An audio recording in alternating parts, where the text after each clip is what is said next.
Hello, hello. Welcome, everybody. We are live and coming to you again tonight for our Vintage Bash show number 6, our live stream number 6. And this week we're going to chat all about the Vintage Muster. So welcome, everybody. So we've got Mr. Lou and Mr. Aaron, Bash guys, of course, as always. And this week we've got some extra special guests. We've got Marshy and Jeno from the Chargers Club. Thanks for having us. No worries. Thank you very much to join us again. So, I guess the hot topic of tonight, a bunch of us, so Lou, Aaron, myself, Ash Coble, and Bormac. We made a awesome trip up north to Queensland Chargers track, and we went there for the Vintage Muster. So yeah, Jeno or Marshy, do you want to tell us a bit about the event that was and what happened? Jeno, do you want to kick You off? go, mate. Sure, baby. Okay. All right. Well, yeah, I think I was probably a little bit more apprehensive than most about the turnout, but as Jeno was taking the numbers and building the race sheets prior to the event, I was quite surprised at the numbers rolling in. I think we ended up with about 220 odd entrants in the end, which was great to see. It was great to see. It was great to see you guys come up and Southerners support us up here, like we do down there. But it was great to see Southeast Queensland get out in numbers, and it's fair to say that the vintage tsunami is rolling through here as well. Vintage tsunami. Yeah. So I think that. Do you like that one, Lou? Do you? So it's fair to say that that's rolling in. So it started up really well. I think a few of you guys got out there on the Thursday.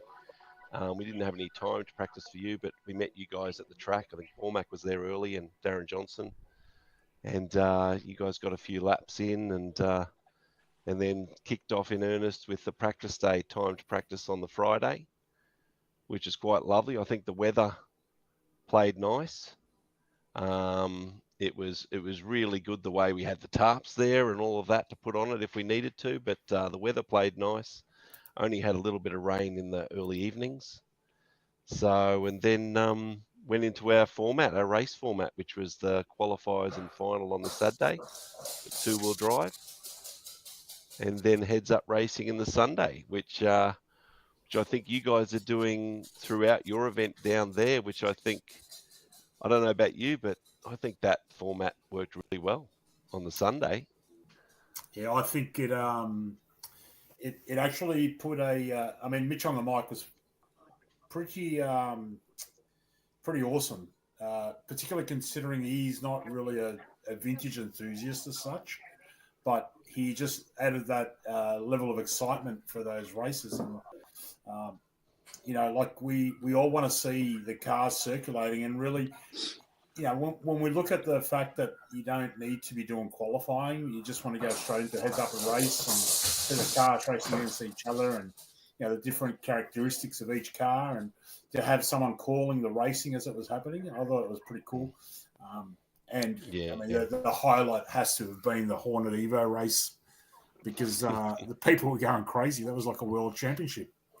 Well, that was definitely Jeno was driving that big time. My first car. Just to see it back out there. And I remember Jeno last, like when we had the old little track, you guys came up for the RC Carnival last year. It was Jeno when I think he took it out for a drive and went, "Oh my God, this is terrible," and didn't really enjoy it. And so when this Evo came out, he was all over it. And having two full heats of that, there you go. Look at that. Yeah, full heats of that. So Lou was a good call about Mitchell Pratt. So he's obviously a local guy. We love him. He was a little bit apprehensive when I approached him about this, because he was worried that he didn't know the history because he wasn't born yet on, the cars. And he's heard Scott Guyot, do his thing, who's Scotty Guyot's just like an Adonis in terms of this stuff. So Praddy was a bit apprehensive. I said, mate, just come do your thing. Like, we know how good he is, and we know he puts the icing on the cake in an event.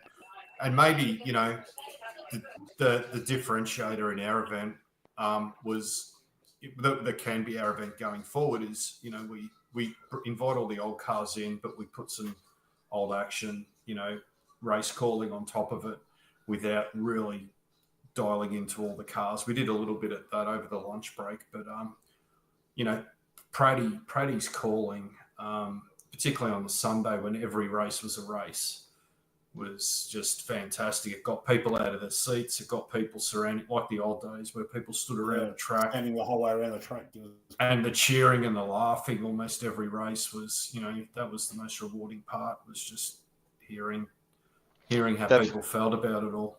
I don't know if you guys remember that very first race on Sunday morning, the very first Evo race. I just thought, when that finished, within a second, I think it was Brett Ryan and Jason Mole, I thought, we're in for a cracker of a day here, guys. Oh, yeah. That was the first race. And it was like that for the rest of the day. It was the cage match. That set the scene, I think, for the rest of the day. Yeah. But having the stories, Geno's, that was another one of Geno's little tweaks. It's he said, let's have some stories there on the lunch breaks of the Saturday and the Sunday. So Sunday we had those two-wheel drive stories, and I think Lou, you shared your stories with one of your cars there, and then again on Sunday, and that was that added so much while people were having a feed, just listening to that, and a few of us gathered around and had a listen as well. It was really, it was a great call, Geno, putting that in there, and I think it's rather than just a bit of silence over and a bit of music over lunchtime, have something like that. I thought that was a super cool idea because a lot of these cars come with a lot of baggage, as in stories and that sort of thing. And I mean, this was a story here that probably got lost in a lot of people. Andrew Nelson, who's now in a Queenslander, races at your club quite often. We have a great memory of him racing a Traxxas TRX1. And every time I've been up there, I've been nagging him, we're going to get you driving a TRX1. We're going to get you. And Bormac took one and stuck the transmitter in his hand, and there he is, just doing laps. And it was like he'd never, ever stopped racing that car. He just literally from the first corner, he turned the wheel and he was on. And watching him come off the driver's stand with a big smile on his face, well, that's what this is all about. I don't know and if you know what? Are aware. Yeah, you're going where I'm going. You go there, go. I was going to say 3 weeks before, he brained everyone. Like, he got in the A final and brained half the field with a vintage car at a state title on a dirt track through his Cougar on there. He just finished off the podium in four-wheel drive, in the two-wheel drive mod. That was the Toowoomba state titles up there, is that right? Yeah. Yep. With a Cougar Works too. Awesome. It was unreal. He can drive. Yeah. He's still got it. Dafina, your thoughts? It was actually something that you said, and I've written a post, but I didn't put it up there because, the pancake rabbit was enough for everybody to cop all the talking about it. But it was something that you said, and it twigged in my head. You're up there and you're letting other people fulfill their dreams or go back to their old memories by handing the transmitters over. How many times did we see other people driving not their own car up on the stand? Yep. And not only were they smiling like a kid on Christmas that's just opened up the box and it's got the Toy Traders blooming ACOM's radio pack and the car inside it, but you look down at the owners of the cars as well, and they were grinning just as much. And it's sort of like that shared joy of letting someone's dream get fulfilled with a car that they lusted over in a magazine, or they saw in the pictures somewhere, or they couldn't afford it, or they had it and then they sold it again. And then you're letting them go back. And I think that's what this scene is. It's not only letting us go back in our own heads, but helping other people go back in theirs as well. So you had Sturdy driving your car. You were grinning like a moron. I remember when you were driving my Bulldog, and sorry, Marshy, you never got to, but everyone who was driving my Bulldog, I was smiling more than they were when they were driving it. And I think that's one of the Yeah. other things that's not in here. It's that whole, flat out competition's cool, but this is also about just, reconnecting back and all that sort of stuff. So that's my thoughts about it. When you just said it with Andrew Nelson getting a TRX1, that's that thing again. He probably won't be able to find another TRX1 now, but he's driven it again. Yeah. So that's my thoughts about some of the other underlying stuff that goes on in here, and it ties up with the emotions of those stories at lunchtime and all that sort of stuff. And you're going, it's a pretty special place where you can do that sort of stuff for people. Yeah. On that, Aaron, I like you, I hesitated putting up a post because I just sort of there's a lot of posts, and I wanted them all to get their airtime because they're all special, and I didn't want to come in over the top. But to see, there's lots of different people there for different reasons, and I guess as being a committee member of a club, some people trust to confide in you on what RC is for them, and a lot of it is to escape whatever's going on in their personal lives. And as a club, we've tried to find a balance to pull back sometimes when people maybe step a little bit too far and get a little bit too aggressive with other people. And it's just white line fever is what it is. They're good people, but when they race, they kind of, get frustrated. And times I've got blood dripping down my lip as I'm trying to bite my lip as well.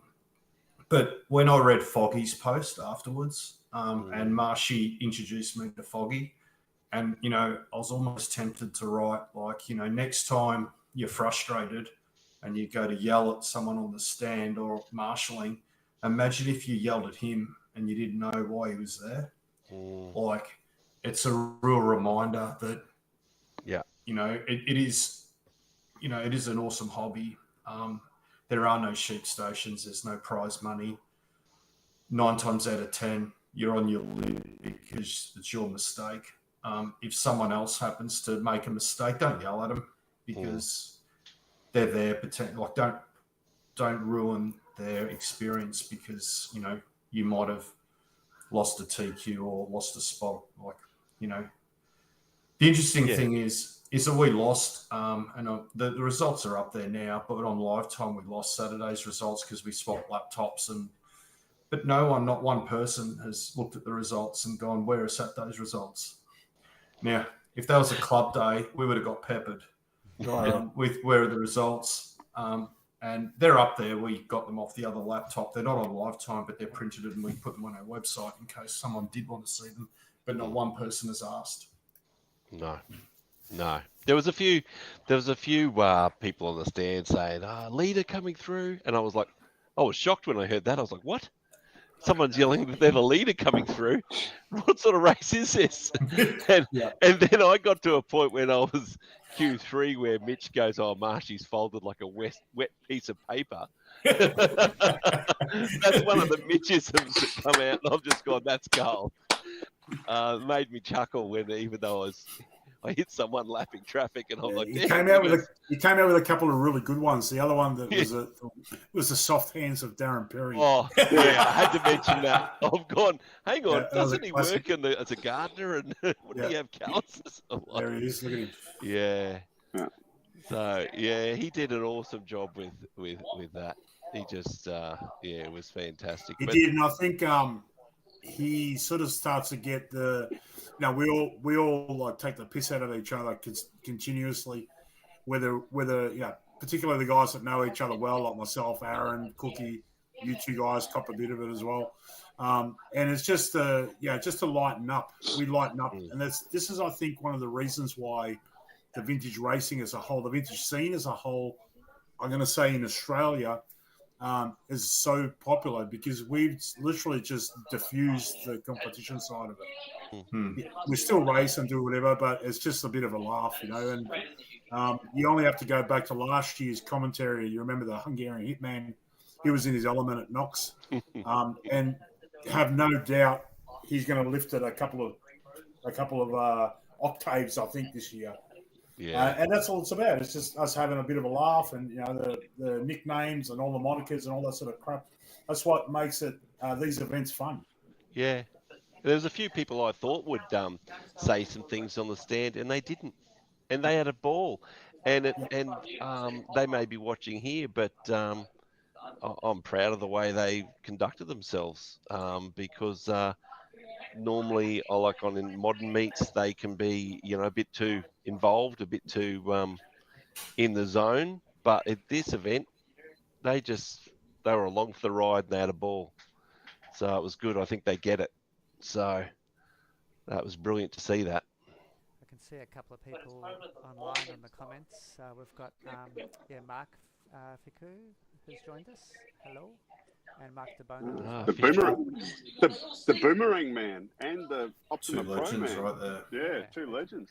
I'll try and bring up some of these comments on the screen, but it seems to not refresh for me that nicely sometimes. So if I miss some, that's why. But I'll try and bring in the comments when they come through properly.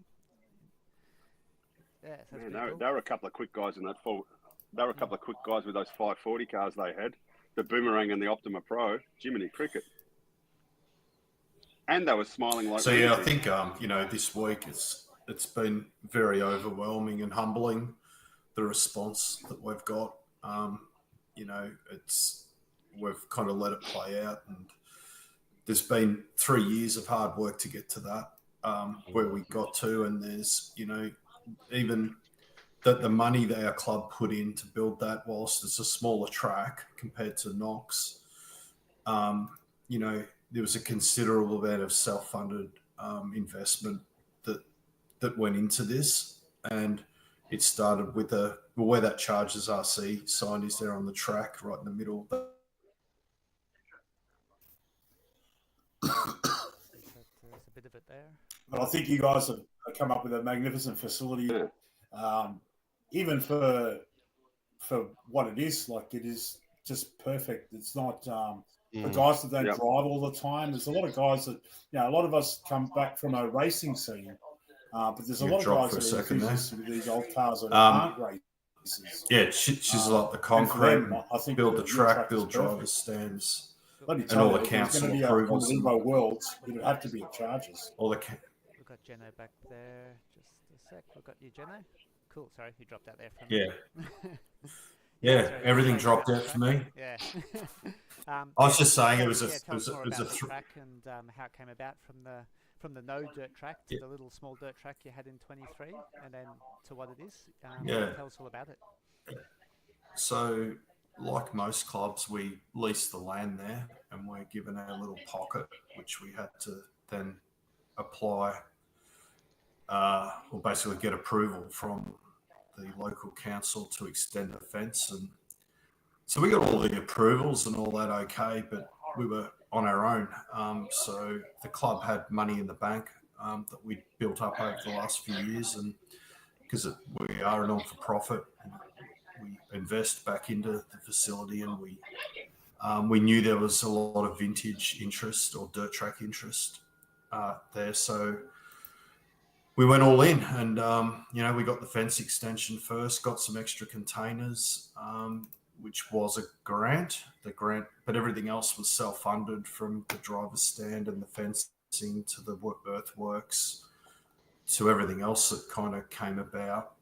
We got 2 lots of kits from laptops and decoders and all of that, where we've got one for each track now, and that's not cheap. There's probably $5,000 of tech there that any club needs to invest in to buy the basics. The decoders, I think, are $4,000, $1,000 for a laptop.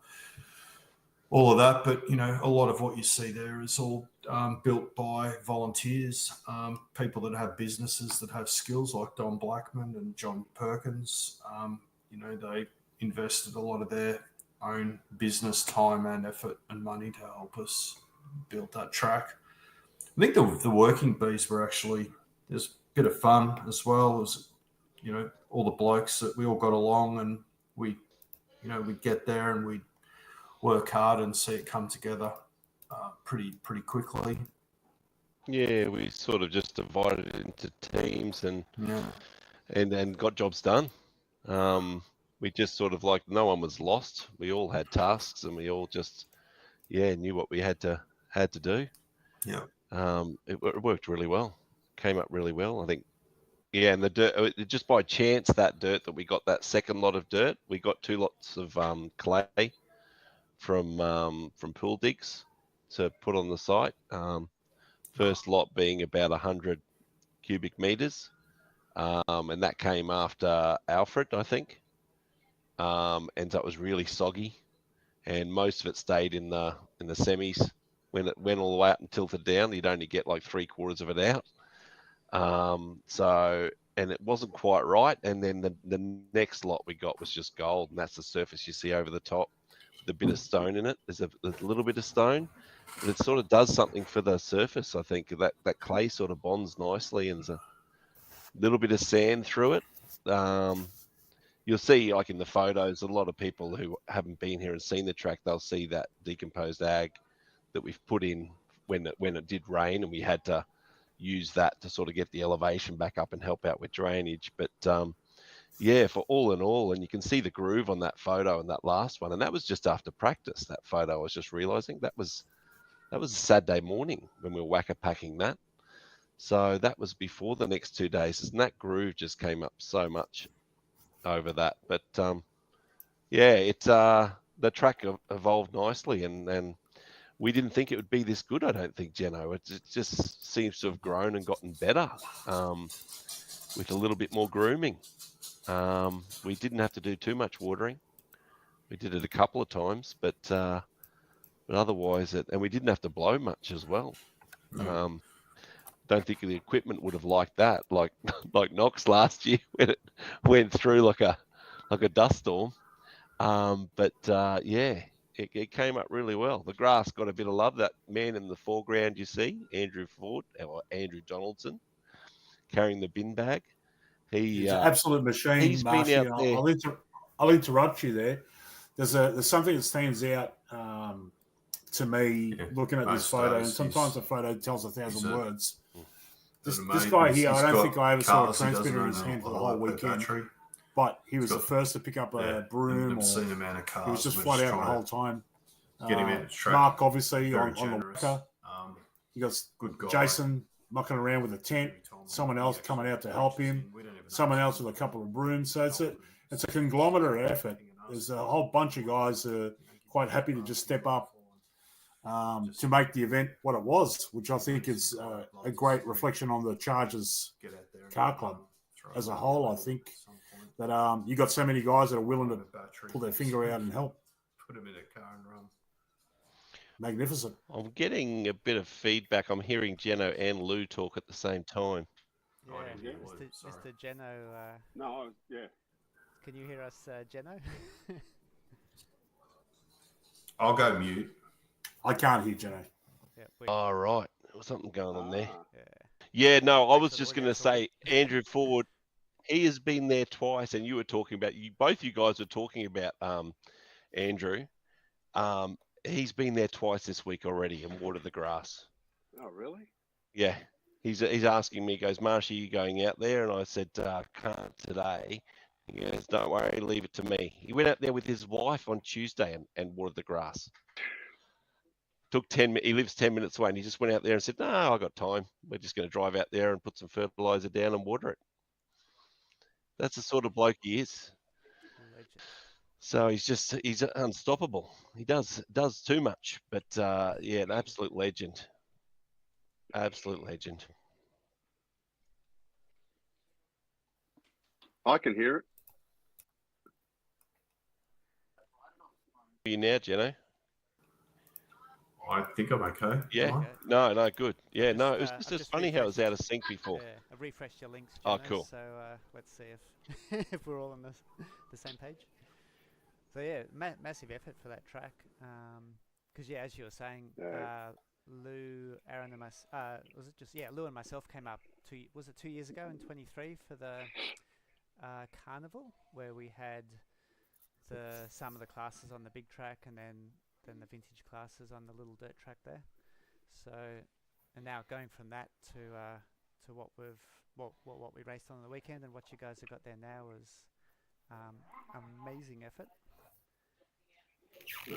And Bormac, Jason Millwood, for those of you who know Bormac. He's trying to join us tonight as well for the show. Internet's not looking super brilliant, but we'll try and get him in a minute as well. Yeah, I just can't compliment you guys enough for that track. It reminded me of So the tracks the of the Hornets. 80s and 90s. We've got to talk about the Hornets, don't we? The Hornets. The Hornets. What, reminding you about like where Aaron was heading there with the track, reminding you of childhood. Are you heading down that path, Jeno, with the Hornets reminding you of your childhood first car? Well, there's that. There's also, I don't think I've seen, let alone Hornets, but any car, two full heats of the same car, straight out of the box. Like, would that have been done anywhere else? I don't think so.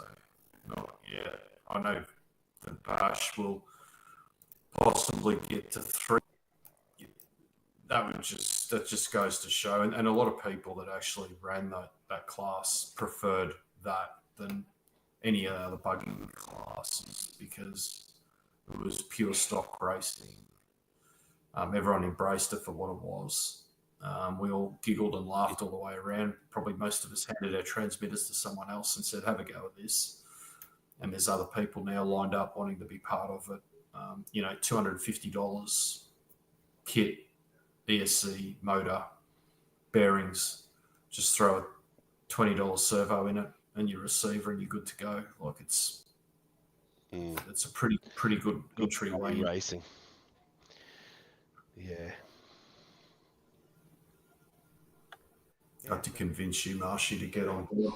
Did have to convince me, and Twist the and I enjoyed it. I had a ball, and then William Johnson had a ball, and then I did the unthinkable, and I'm up for $25 for a new ESC. I plugged it in the wrong way, but and yes, it does come with smoke, and yes, it's the white variety, and yes, it came out of it. So yeah, it's still got that nice.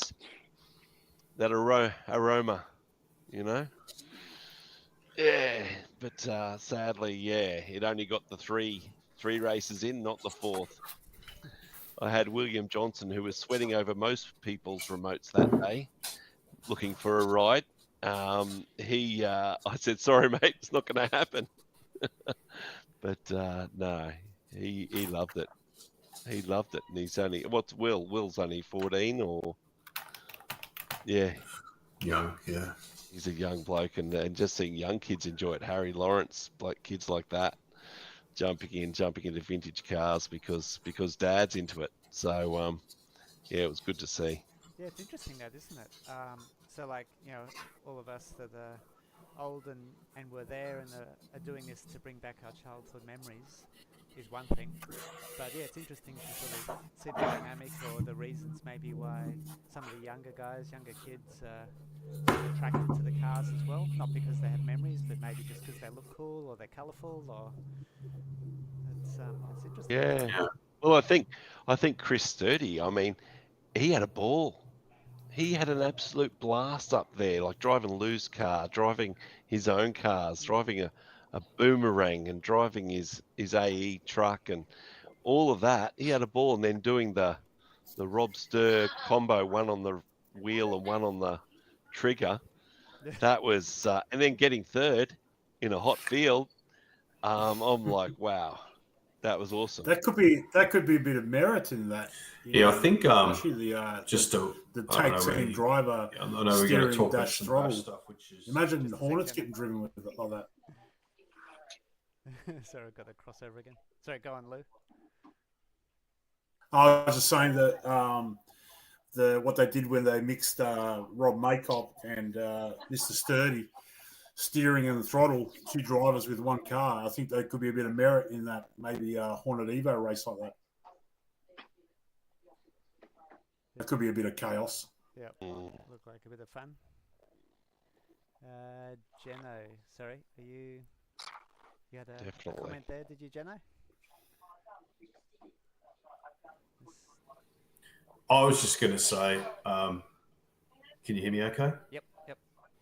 I was just going to say, look, I know there's a lot of people dialed in probably to know more about the bash, but happy to either field questions or, but from a vintage master perspective, on behalf of Chargers, we'd just like to thank you guys and everyone that helped participate and also, make the event what it was, and the just the vibe during and the feedback after has absolutely made it all worth it for myself, Marshy, and the others involved. And that'll be our equivalent to your bash, as we'll build on the muster, albeit it'll probably be more of the same, where we'll stick to a similar format. I don't think we'll tweak too much. I think the classes and how we did it worked. We'll definitely invite Mitch back to make it exciting with the race calling. Yes. And yeah, we'll probably maybe try and space it out. For those that want to do both the bash and the muster, try and give it a good 5-6 month gap. Next year, this year, we were juggling worlds and state titles, and we consider it at the local 1-8 community here as well, which a lot of our Chargers guys race at. So we had the ABCs here. So we just find a little spot where we can, and winter's good because you guys want to get out of the cold as well, so we can get you up here and wear shorts and t-shirts for a weekend. That's right. Yep, that was nice. But we'll probably you're in shorts and singlets. We'll use a similar. I think we're not going to change too much next year, Marshall. I think we'll almost run what we did. And I think we did. We tried to keep in mind people who are going to make the journey south to the bash. We tried to make those errors correct and close to the bash was last year. A few little tweaks, which you guys did as well for the bash. So people don't have to pull motors out and pull whole electrics out and, I got to find 2.0s, and they're pretty much set. Yeah, we did learn from the Bash 3 and tried. There is a passion out there within the vintage community for stock, so 2-inch wheels and silver can motors, and we tried to keep it at that. And that then flows nicely into some of your classes, so people don't need to do too much wrenching. They don't have to buy new motors. We stuck to the 21.5s as well and the 17s, which just keeps us nice in sync, so people can go to both events and not have to go and buy new things or wrench too hard, unless you're pretending you're back in 1995 like Lou did and spend 4 or 5 solid days just wrenching non-stop. Yeah, but it was fun. I can just imagine Jeno going, "You're right there. You're wrenching again, Lou." Stop wrenching. He says that to me every meet, modern, wherever we are. But you know what he didn't share in his post is he had an aura around him. It was like, He did. piss off, I'm busy. Like, which I imagine he would have had in the day as well. Like, No, I was trying to socialise and I got a piss off, I'm busy vibe plenty of times. Unfortunately, I was born with a resting angry face. So when I'm concentrating or I've got sun in my face, people think that I'm angry, but it's not. It's just an expression. So don't ever think that for 1 second that I'm too busy to socialise. No, it's not the case at all. Yeah, good. I've never seen you wrench like that, though. You did put a lot of effort in. The car's very dear to my heart, the Double X. The last time I drove it, it was a mess. Brendan drove it at the Vintage Bash, and it wasn't quite right.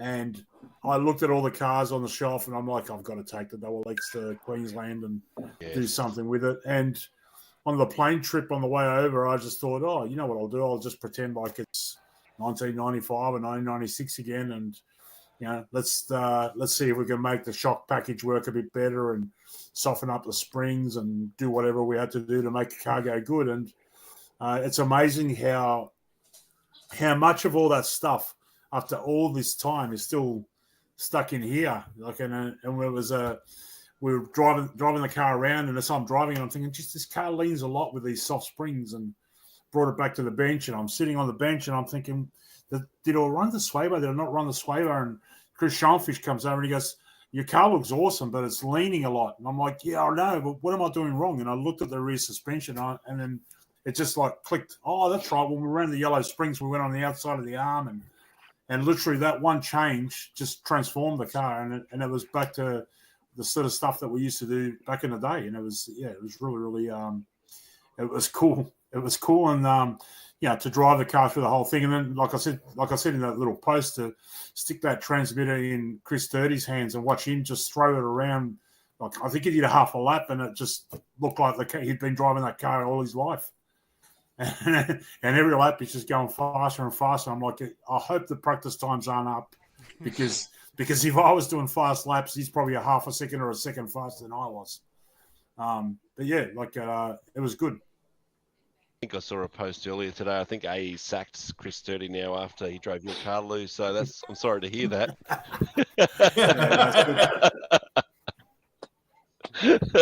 Classic. No, he loved it. He was smiling most times I looked at Chris Sturdy. He was just smiling. Mm. Yeah. And it's good to see a guy that's usually so uber competitive just relax a little bit and have a bit of fun with the RC cars.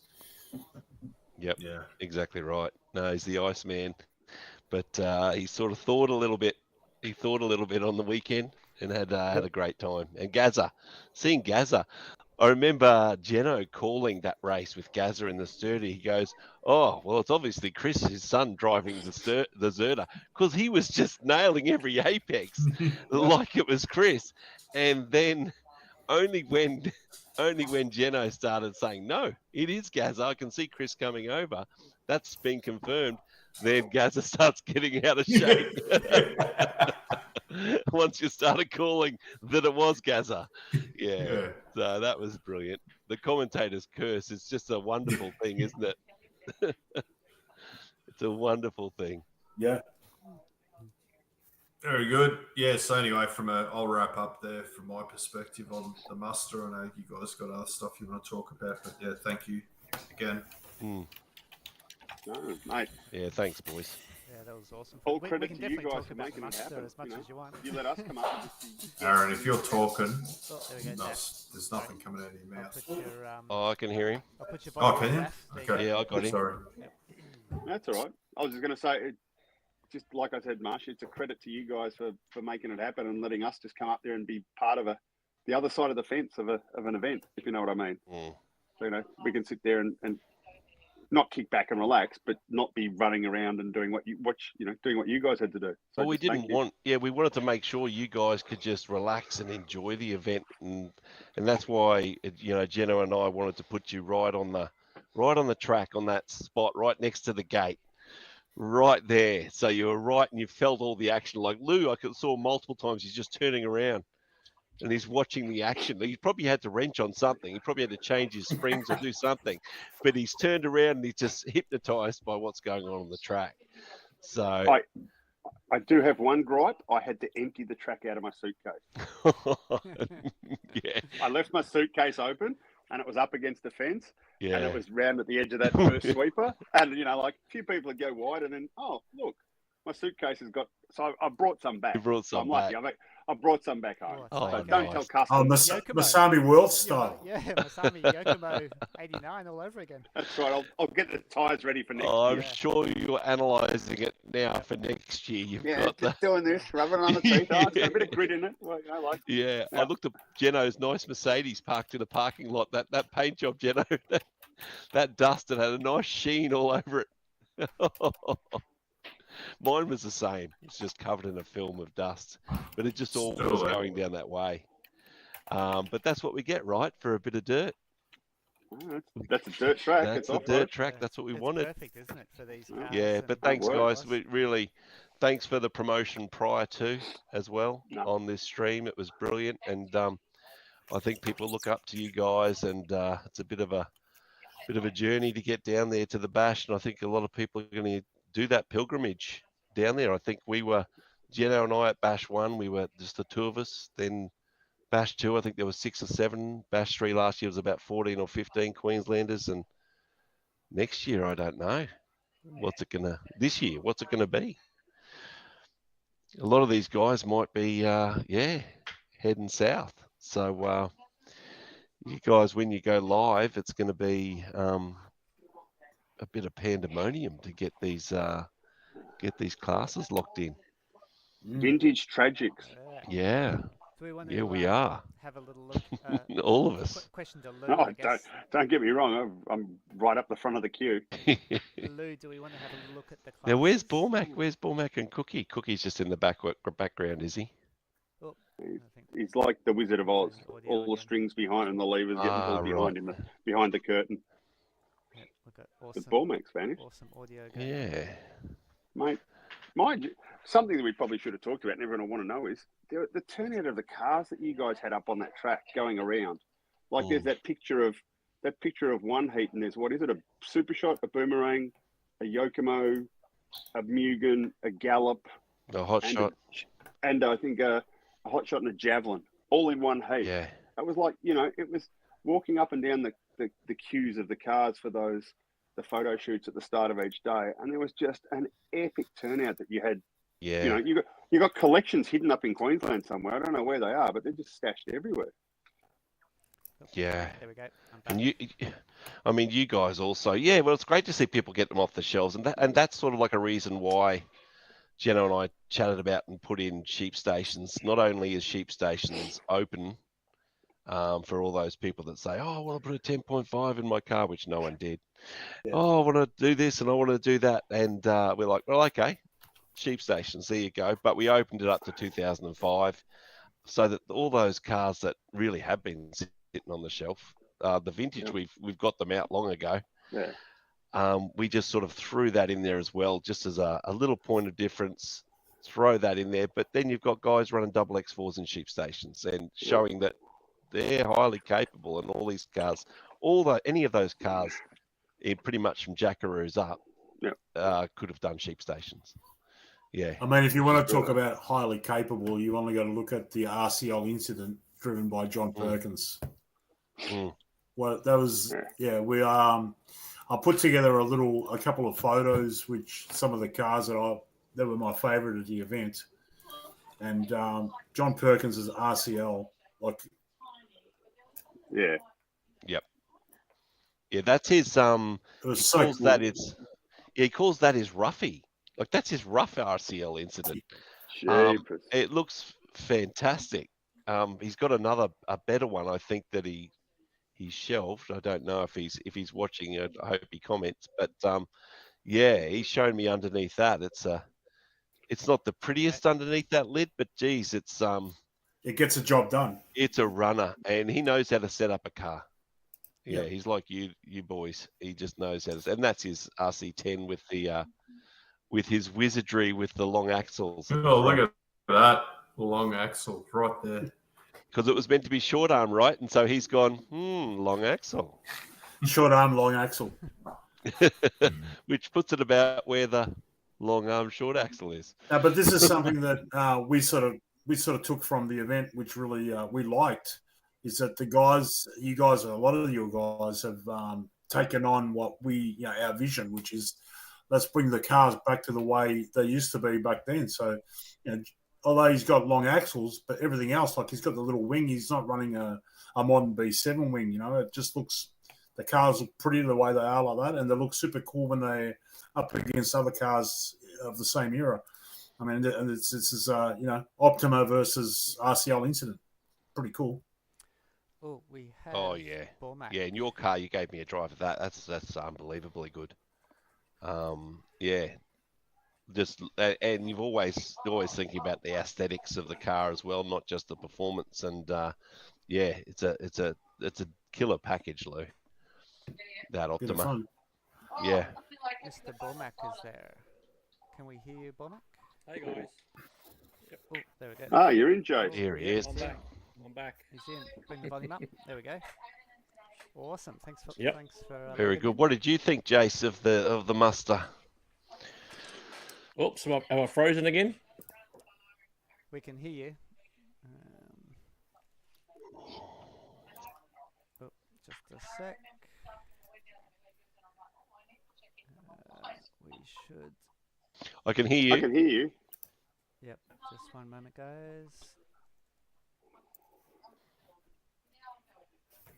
There we go. There we go. Yeah, like the track itself was awesome. You know, like I look at the footage I got, especially with the drone as it was cruising over the track, and it just looked absolutely mint. Yeah, thanks for the video too. That looked fantastic. There was some great footage you took there. Yeah, awesome event. It's almost like that track had survived time. It wasn't like it was just built recently. It was kind of as if it had been an old school track that had been around for many years. And it was good. Yeah. Good to see that people could actually get things like Tamiya Wild Ones around that track, and even a frog and some, you know, those are the sort of cars you rarely see, because a lot of tracks just aren't too friendly to them. But your track is fantastic. It's all about corner speed. It's not about making one peak to another and lawn darting into the face of another jump.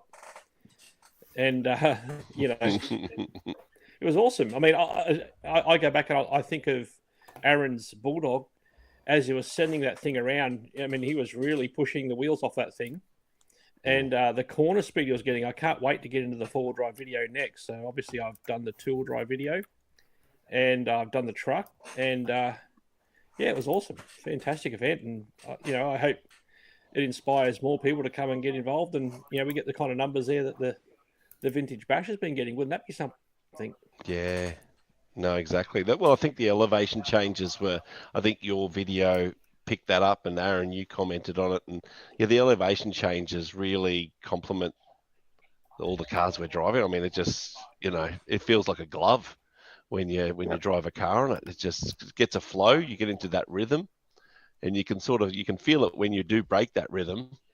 But yeah, it's just a lovely track to drive, and it's evolved that way. And Geno made some changes up the top left-hand corner as you're looking from the driver's stand, which lengthened the track a little bit, and you could go deeper into the corner before you went to up over the big tabletop, and then you went deeper to that corner again before coming onto the front straight. So you had to think a bit more about coming onto the front straight, whereas before you just went up and over and around onto the front straight.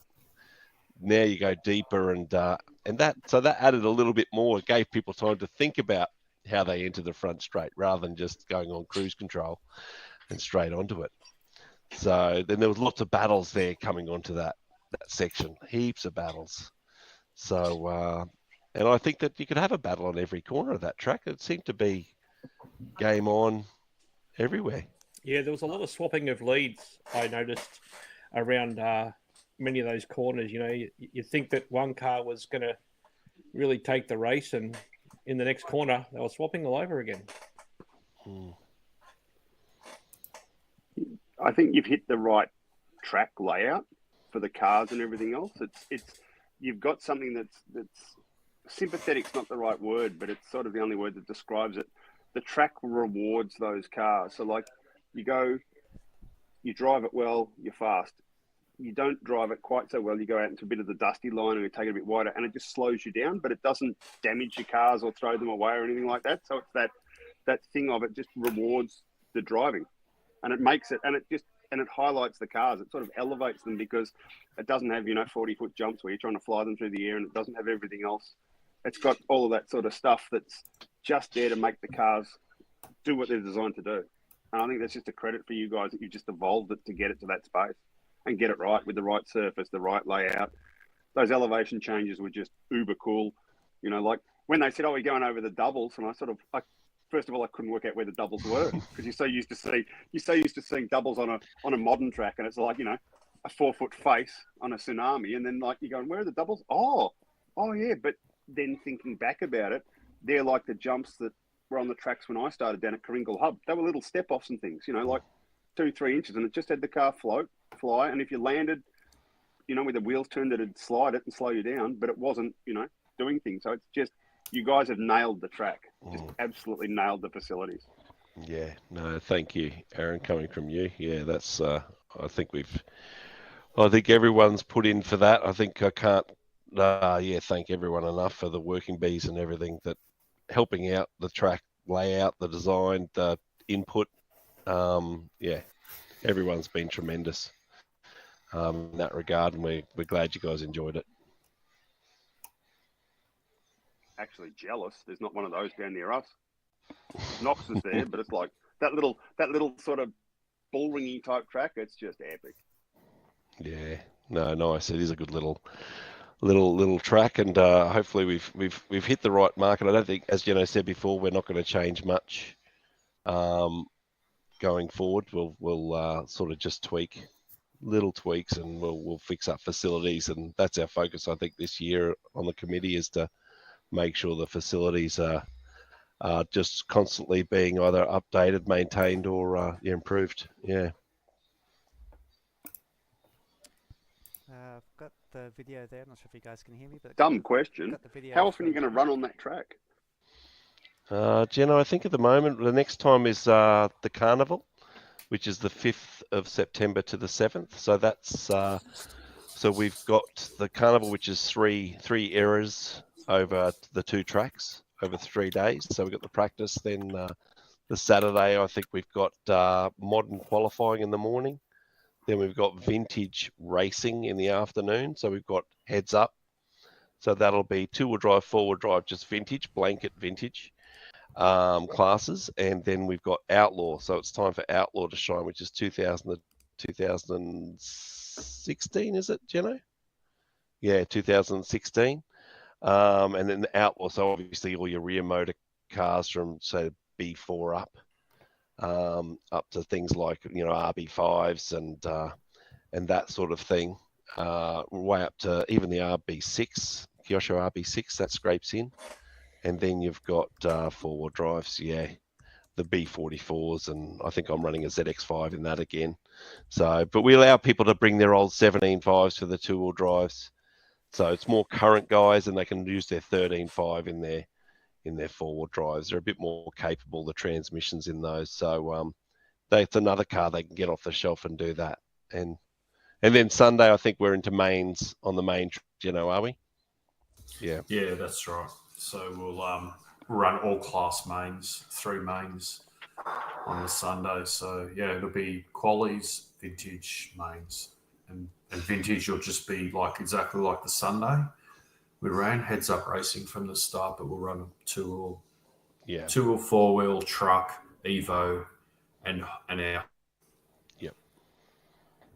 No, so it's nice. So that's our next clubby, and then we'll run on the track pretty much once a month at the moment. And then we'll see how we go. It's sort of like if the demand's there and the committee members are willing, then we can run it a bit more. But a lot of us still run the modern stuff as well. So it's tricky because we've got to sort of help out with that as well. Particularly, Jeno puts a lot of time in behind the scenes that people don't see, and for both tracks. So so it's a very active committee, but Jeno certainly throws down all of that. So he's a very tired boy at times, but he just keeps on keeping on. So so once a month though, Aaron, to answer your question. Yeah. Cool. Yeah. Now I'm going to I'll ask another controversial question, because that's interesting, because I just thought, if I come up to Queensland, when do I throw, do I stay over a weekend and throw a vintage car into the bull ring? Because I just love it. I just love that track. We might have to have an impromptu one if you come up. You come up, mate, we'll create a clubby around We'll here. put a clubby on. Exactly right. It's Defina. We'll call it the Defina special, the Defina. No. I don't like people knowing what I do, Jen. I like hiding in the shadows. I just hide in the shadows. Your bulldog, and I went, shit. Look at it go. That was crazy good, wasn't it? I know. Praddy had Drew Bull going down his chin after that one. It was a full-on race. I think he didn't ask that often, but I think that was one of the cars he said. I actually stepped out from race control and took my glasses off and looked up just to see whether it was Defina driving his car. Apparently he can drive. And I went up to him after the race and I went, "You can drive, mate." And he goes, "Yeah, Dicker, shh, I don't want people to know." It was super quick, super fun. The thing was a weapon. Yeah. Okay, so the question is, and it's the controversial one, the one memory that's you reckon you're just gonna keep carrying a bit from the weekend? You go first, Marshy. Yeah, I was going to throw Marshy under the bus first. That's right. I think you can throw me under. It was just, I don't know. With me, I keep thinking about just everyone. When I was up on that stand giving the driver's brief, just the enthusiasm there was just overflowing. Just people were primed, people were pumped, and it didn't fade throughout the day. So that's the one thing that I really, just people around the track, that vibe, handing the remotes, that sort of thing. It started at the concourse, and it went all the way through lunchtime stories, the racing, handing the remotes around. It was just, you could always hear laughter. You could always hear it. You could see people smiling. People just, yelling out, "Did you see that?" You know, it was just, it was definitely just that the people made it, and just the vibe that they brought to the track was just brilliant. Yeah, it was it reminded me of everyone standing around Bash 1, just around the track with the comicals, that sort of stuff. It was a little bit like that. It was just, why are we all standing around watching this? Oh, this is good fun, Yeah, it was just, it was good. Yeah, I think for me it was, done a number of events now over the last 4 or 5 years since I've been back. But that one was probably that was a benchmark, I think, that a collective few of us set. And purely because, we felt the vibe. You just feel it. And you feel that everyone's having a good time. No one's complaining. The day's running smoothly. All the bits we put in place just all came together and worked. And then to hear the comments and what people were saying afterwards was just, you kind of go, I'm glad I feel like it was all worth it, and it made me feel that we've started something special. And, we go back to the Guyot family, David Guyot. We named the track after him. He was there. He's always there. Marshy put in an obscene amount of time and effort. People like David Lawrence and Gary Sturdy, Ryan McCall, life members came out. There were some other life members that turned up that I wasn't even aware of who they were. I wish I was, because Scotty Guy made mention of them. So we smoked out a whole heap of, I guess, Chargers legends that at some point in our 40-year history have kept the club going, and have stood up to the plate. We all know what the effort that goes into running a club is. And, there was a whole collective of people that are key to the existence of Chargers that were all there that weekend. And what I probably regret is we didn't all get a photo together. Like we did at the Bash one, where we all just accidentally bumped into each other, and Jim Watson and Tony Gray and myself and Peter Brady and all these Keeler people, Dave Watson, we're all just standing there going, fuck, we were the founding members of this club, and now we're running a big vintage race meet on it some 35, 40 years later. That was probably the one thing. It would have been nice to get the core Chargers crew in just one photo. But, I don't even know who they all, I wouldn't recognise a number of them. No, so, there was a few names bantered about, and yeah, we'll have to do that. Yeah. Jace, what's your one? Well, I'm trying to get, the thing that you're taking away from the event. The people. It's always the people for me. And, the cars are a lot of fun, and it's great to have those memories. But, like, for me, I used to be a member of Chargers back in about 2006. So, that was back when it was at the tennis courts. And just to bump into people, of course, like, I've seen Gary Sturdy around for a while, and Heavy even, because they tried to do something at Boondall with Vintage years ago. But to bump into, like, Pedro, I used to watch him racing the Perry brothers in mod back then, and it's impressive to watch. And seeing when I heard Perry's name being called up on the stand, I kind of looked around and went, what? Where did he come from, So here we are at a vintage meeting. When I first joined that club, I turned up with an original Top Cat that I bought in the kit all those years ago, and I felt like a fool taking it there because it drove terribly. And I'll be honest with you, I was just rediscovering RC all over again. And I'm sure back then they probably thought, who is this annoying guy turning up with these old cars? And then before you know it, they organised a demonstration class at the Queensland State Titles. So all of a sudden, it was just starting to build a little bit more legitimacy. And then now, look at how things are now. You got even Andy Nelson, having him back in there, and Pedro, and just guys who I never thought would even take it seriously at all. And it just, I don't even know if it's really about the cars. They've obviously got history, and I'm sure everyone has their favourite sort of brand or car, but everyone comes together. It's just like so good to shake hands and catch up with people I haven't seen in such a long time. So for me, it's always about the people. I get a real kick out of it. Cool. Sumo? The highlight for me, for me, it has to be the Hornet Evo, because that was before the cars even came out. I could already picture people putting big bore shocks and 2.2s and all that sort of stuff on them, and I just thought that'd be a complete waste of an opportunity to run like a complete simple controlled class that we'd have so much fun with. And I reached out to Tony Gray literally as soon as we heard about the Hornet Evo. I said, Tony, let's write the rules up. No mods.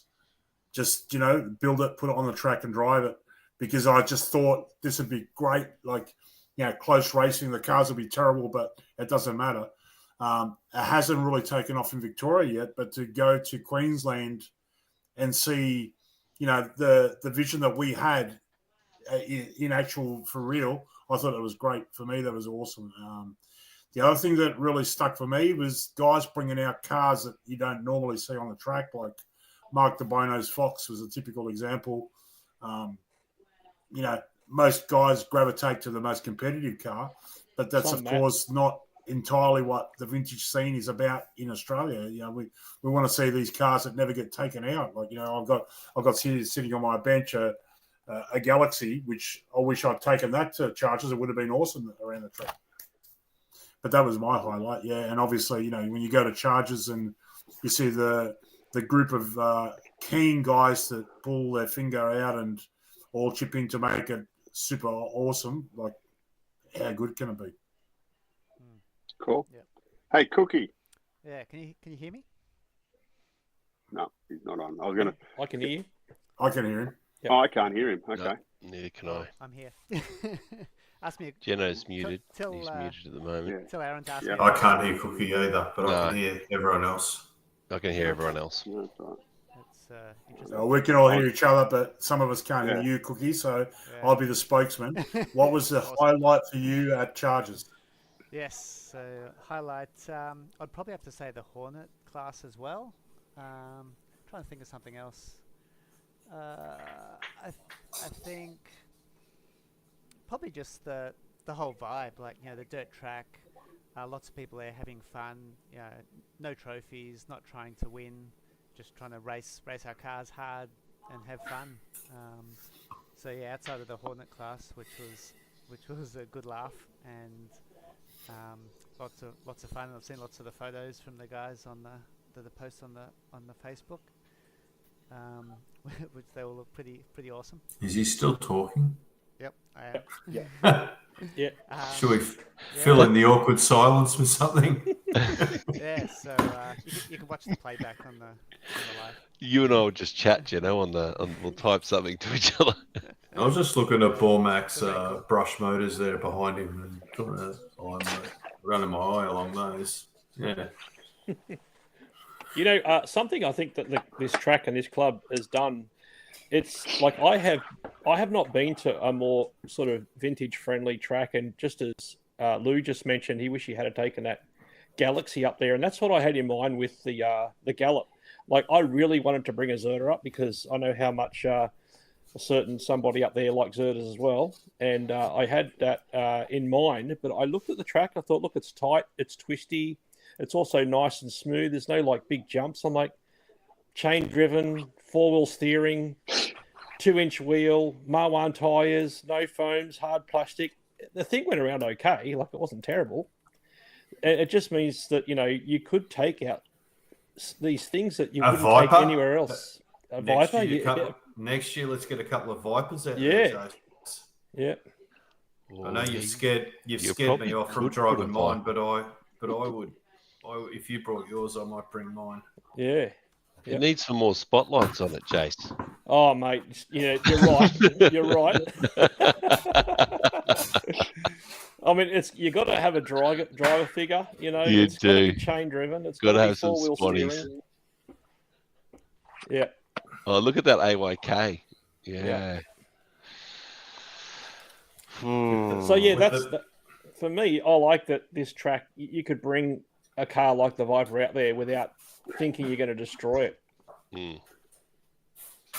Yep, that might just tempt him out with that one.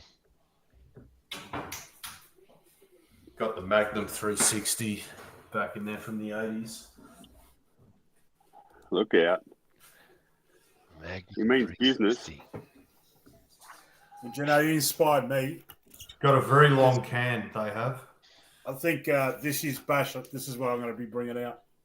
Ooh, yep. I don't think it's been a long time since I've seen 3 on the track at the same time.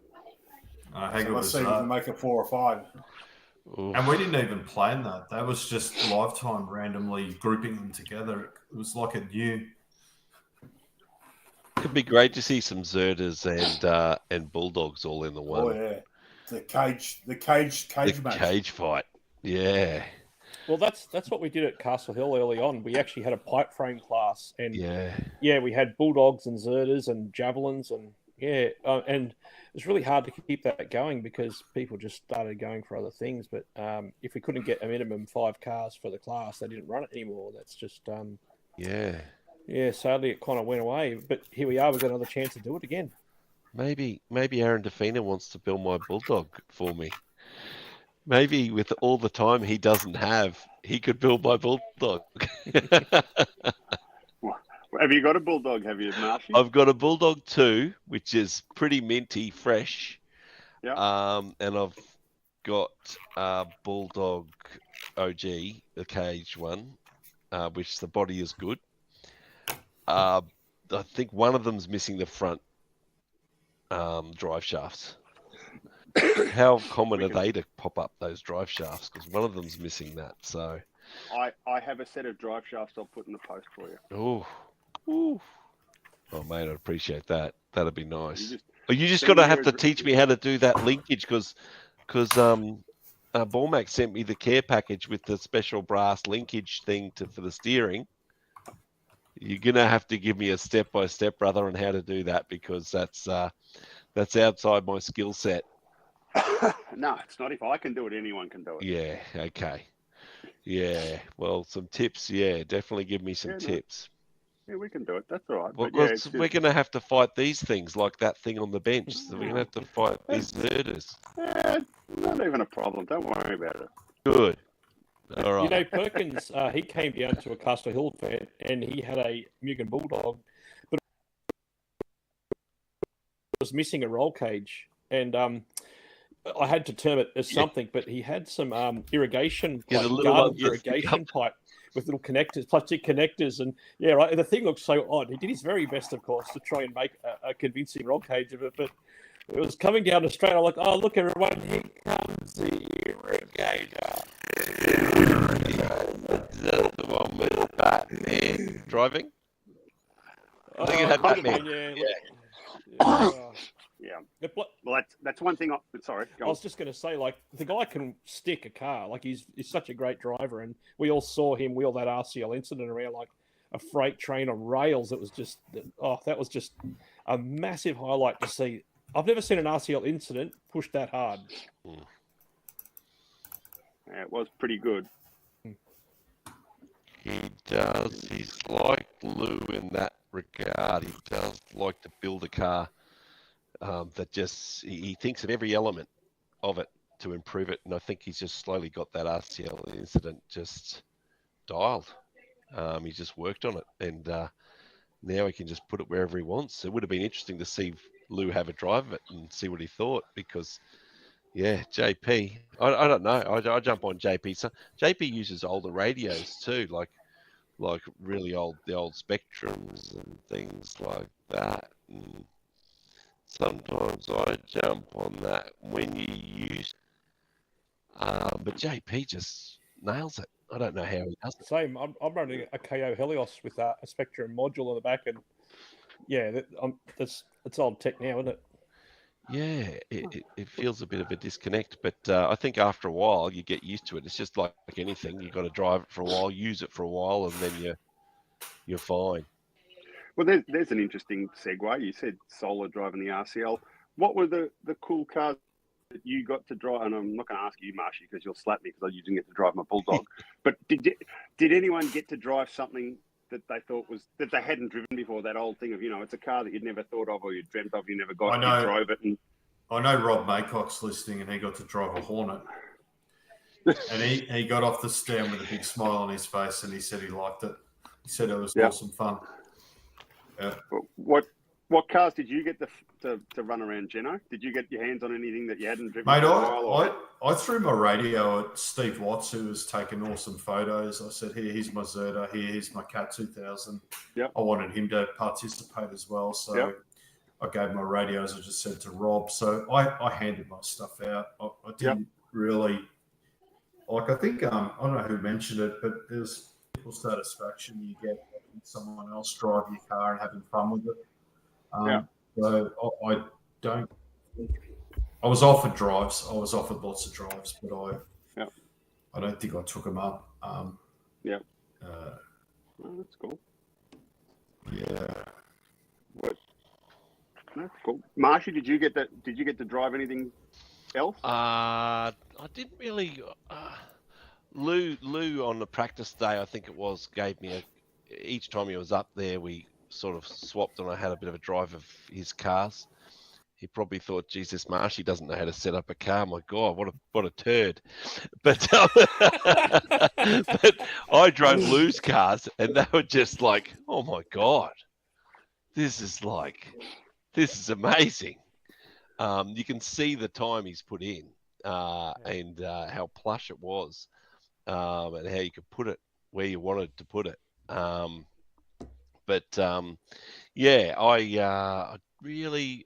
think I wanted to drive your Bulldog more than anything.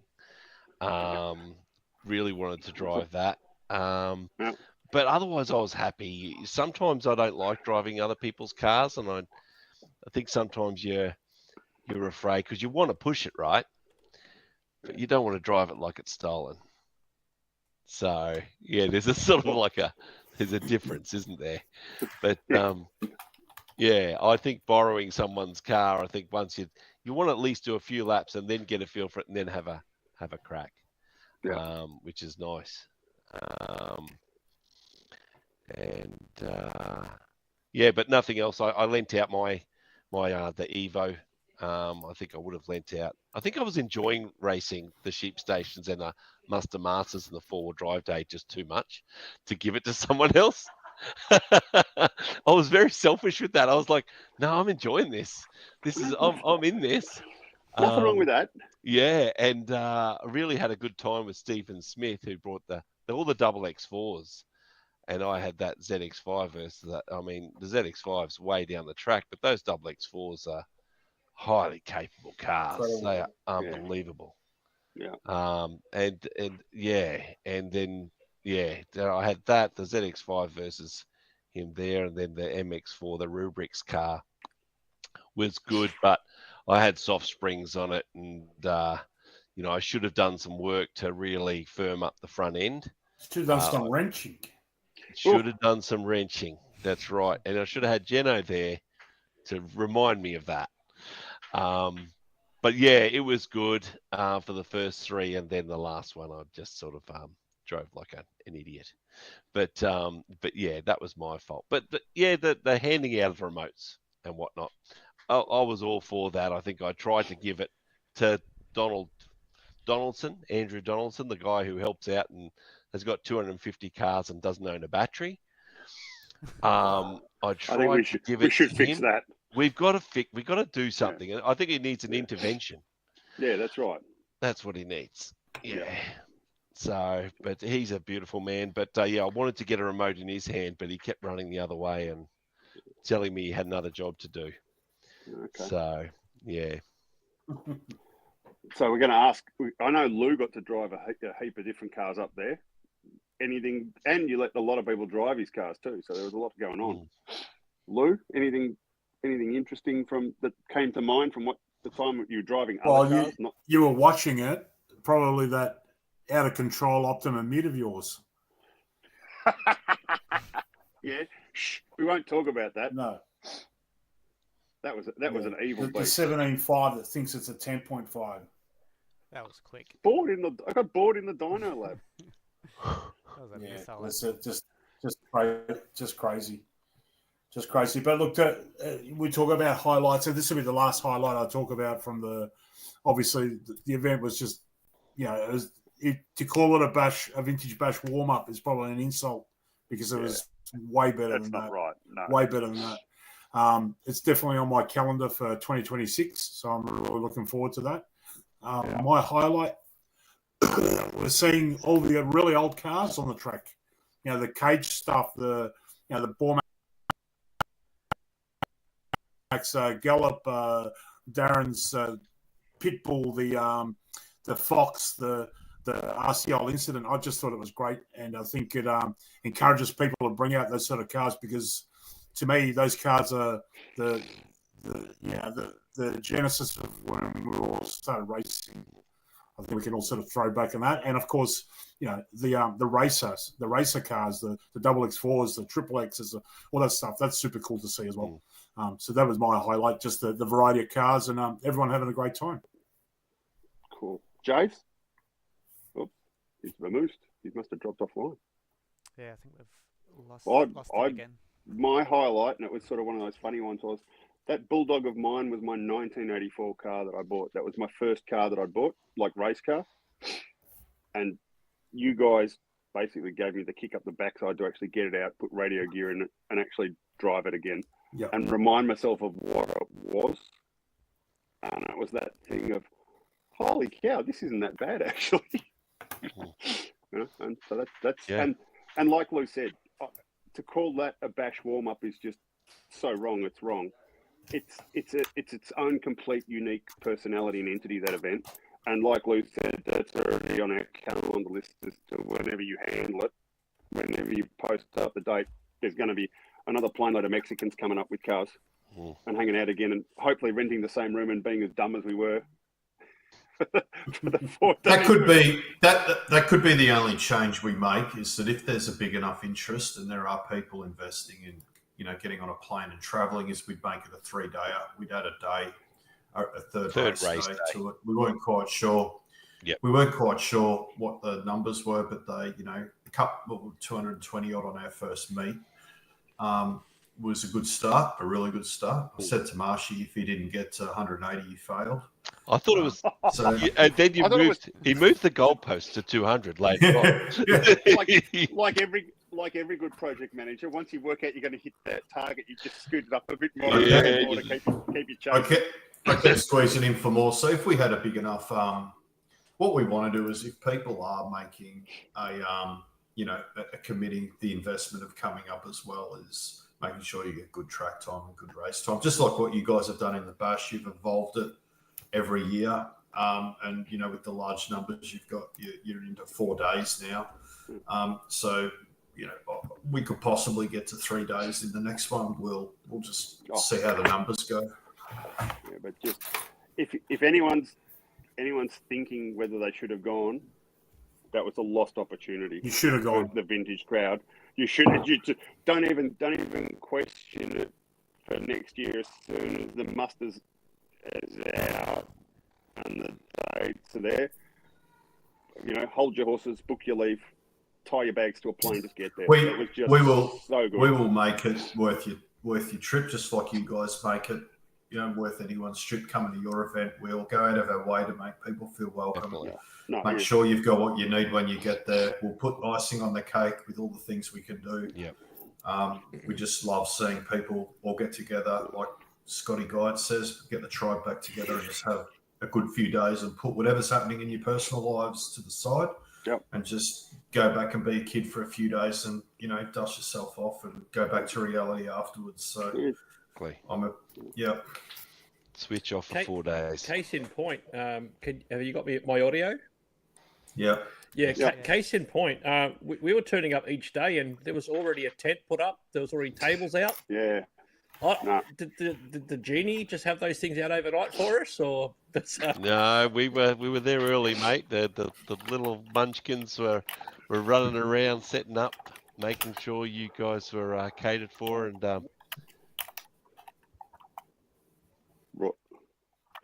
and I mean, there was a bunch of guys that brought tarps. There was a bunch of guys that like Dominic Blackman.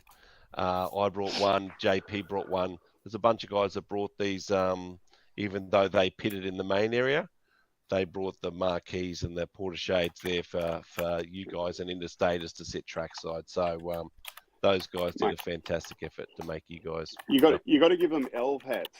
They're like Santa's little elves. They just make Christmas magnificent. Exactly. They work in the background and you just turn up and it's like Christmas morning. It doesn't get any better. It was just like, they were just elves. They were just awesome. Yeah. No, that's it. No, they were great, and we wanted to make it special for everyone who came, and we'll do the same again next year. Yep. Yeah. Well, you did. You succeeded. Epic. No, it was just thanks, epic. mate. There's nothing else you can say. We've all talked about it. The crew down here just going unbelievable how good it was. It was just like. No, I think it's sinking in. It's good. We'll see all the videos, and just like with the bash, it's sort of like that first bash. I think the first bash was sort of like, I don't think it reached a maximum, did it? It was just people just came, and who entered got in, and then the next one, it's sort of like, okay, guys, you're gonna have to PM me. I think Lou was like, you're gonna have to PM me and maybe we can get you in, and then it's sort of like. Yeah, it's getting harder and harder now. So there's sort of like looks like there's we'll take bribes. Oh, bribery's good.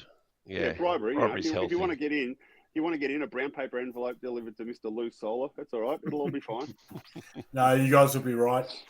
All right. Yeah. So while we're on the topic of old cars and different classes and different events, well, we finally put down. We're about to release the final draft for the classes for the Vintage Bash, which you guys are all wanting to know about. So one of the things that we identified that myself and Aaron really like is seeing these really old cars, right? So like, we want to see the people driving Frogs and Hornets and Galaxies and Hunters and just the stuff that never ever sees the track, and to put them bunched up together in the same class.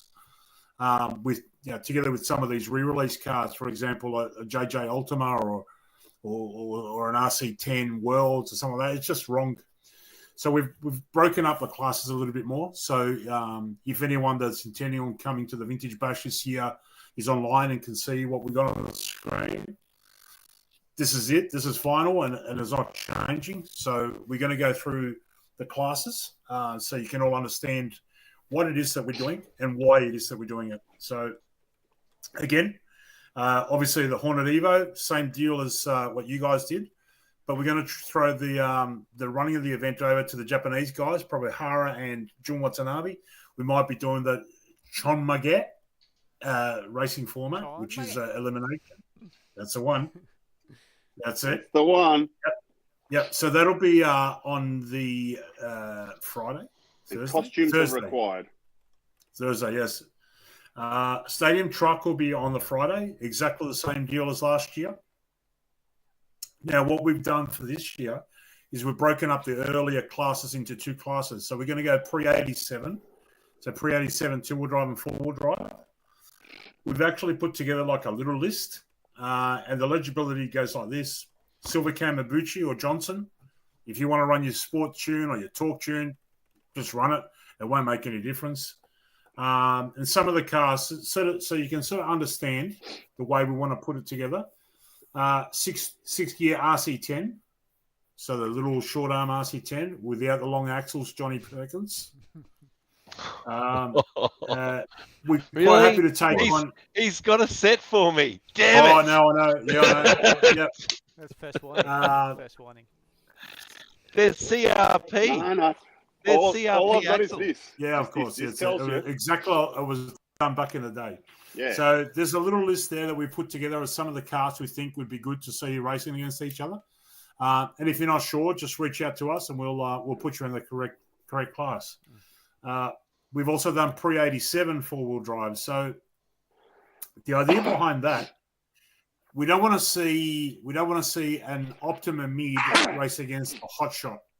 It's not right. So if you look at the list that we've done, we sort of identified it's either going to be most of those cars were chain drive back in the early days. So there's a little bit of a list there that we put together. Again, if you're not sure, just reach out. We'll tell you, yes, you can run it, put it in a different class and tell it yourself. We've then also created a different class now, which is pre-89 two and four-wheel drive. So if you remember, about the end of 87, the sort of start of 88, the cars really changed a lot. And it was just after the Optima Mid. All the chain drive cars disappeared. The only person driving chain drive, I think, was Dean Fisk with his 834. But pretty much everybody gravitated towards a belt drive car. So in two-wheel drive, it was either RC10, Ultima Worlds, Lossy JRX25 Link, or a Schumacher Top Cat. This was just on the run-up to the 89 Worlds. And yep. Well, I'm sure, yeah, that's chain drive, so I'm sure you could fit that somewhere with a Mabuchi and a 2-inch tyre. So that's for the two-wheel drive classes. Again, if you've got a car that you think fits in that era, by all means, to reach out to us. We'll stick you in. And this is what we sort of broke it down to the pre-89 four-wheel drive cars. 870C Dogfighter, which will be a Riri, a Schumacher Cat, Nico Dandy Dash, if anyone's brave enough to put one of those on the track, PB Mustang, Mini Mustang, those sort of cars. Have we seen Mustangs? Has anyone run a Mustang yet? No, but this could be the first time. Yeah, there was one last time. Was there there? was a Mustang. Alex Smythe, did he run one? Yeah, Alex did. Yeah, there was a Mustang. Oh, damn, I missed that. Yeah. Yeah. Yeah, that's right. Yeah. So literally we've sort of created a really early class and a not so early class. So those cars in between can race each other, and silver can, little tires. If they're 1.7 or 2-inch, it doesn't matter. We think there's going to be a horde of tires coming from J Concepts, 2-inch, and the retro style sizing. So keep your eyes out for that stuff. But for that class, it really won't matter. We then go to the next class. And they look right. They look right with the 2-inch tires, Lou. That's the best. I think so. I think they look better with the 2-inch tire. Yeah. 89 to 93, 2 and 4-wheel drive. So that was another era. That was just after the 89 Worlds. Pretty much all those cars can compete against each other. And then the final class is 94 to 2000, 2 and 4-wheel drive. So the 89 to 93 is the first era that you can run 2.2s, right? Yep. Yep. So you'll have a lot of guys that maybe have mids or long wheelbase mids, even though they're in the previous, they might say, but I want to run 2.2s. So they'll go there. Exactly. So if you want to run silver can, you leave your little 2-inch wheels on it and pretend you were in 1988. And if you want to run your 21.5 or your 17.5, you put your 2.2s on and pretend you're at an event after the 89 Worlds. Yep. That's what we did with Stockman and Jackaroos. Yeah. And it worked. And it works because the cars are all fairly evenly matched and they look period correct. Yeah. So that's the main sort of changes that we've done for this year. Same sort of rules, but Yep. Just that sort of worked. a little bit more separate for the early cars. So, Lou, as people are sort of digesting this and kind of working out when they can enter and what they're going to enter, have you got timelines on when you think roughly I'm people should hoping have to their have. funds? Yep, I'm hoping to have the race entry out next week. Wow. So we'll make an announcement on the. Yeah, we'll make an announcement on the. I can actually show you where I'm at with it. Yeah. And I think, I don't know whether I'm jumping the gun here, but there's going to be sort of closed entries in terms of class numbers, so you can do your heads up racing and absolutely, and fill the race sheets with a limit on days, on how many you enter on a day, with the ability to add an extra one should there be space, just so more people can enter. Yeah, correct. Yeah, That's exactly. we want to encourage more people to come, Marshy. We want to have it so that rather than having someone with 5 cars on a day, you're better off having 2 and 2, because part of the blessings of the bash is when you're not racing, you're walking around and looking at stuff and talking about stuff, and people can come and talk to you and do that sort of stuff. When you've got 5 cars going, it just changes. It changes the vibe in the pit. And you're knackered at the end of the day for any of the social stuff too. That's true. Right. That's true. I found that a good balance last year at the bash was just run truck on a Friday, and maximum of 2 and 2. Yep. Maximum, absolute maximum, even 1 and 2 or something like that. Because give yourself a lighter day or something and walk the pits. But two's nice because there's a lot of races, right? Yep. Yeah, there's a lot of gaps. Yep. So for the event schedule, this is sort of what we're working on. This is a timeline that we're working on as well. This pretty much shows you Thursday, Friday, Saturday, and Sunday the way that we're going to try to run things. Obviously, we'll do the best we can to stick to this, but there may be like slight changes. But our plans to, at the very latest, be out of the track at 5:30 to allow us to do our little social stuff, which we think is very important. As Aaron said, the reason we've sort of limited it to 2 classes per day is because we plan on having a maximum of 13 races per day. So if out of those 13 races, you're in 2 of them, that gives you 11 races in between, one way or the other. So you'll have plenty of time to charge your battery, put the car on the track, race, marshal 2 classes, and still get time to go and talk to other people, look in the pits, whatever you want to do, go to the gourmet cafe, whatever it needs to be. So the way that we're sort of going to be breaking it up is Thursday it'll be open practice till lunchtime. We'll then go have a lunch break, and we're going to do a Tamiya parade. So you guys at the Mustard did a Hornet Evo parade. We want to try to get people driving a Tamiya car around the track. So it'll be multiple Tamiya cars. We hope to get some of the classics, Hot Shot, Super Shot, 3-speed. Hornet, Grasshopper, 3-speed, whatever it is, Tamiya. For the same reason that you guys did it, to honour Mr. S. Tamiya. We'll then open practice. So we'll do open practice from 1:30 to 2:30. And then 3 p.m. onwards, we're going to do the Hornet Evo race till about 4:30, which we then close the track, and we're going to do a practice session for the guys that are going to be driving the 89 Worlds recreation.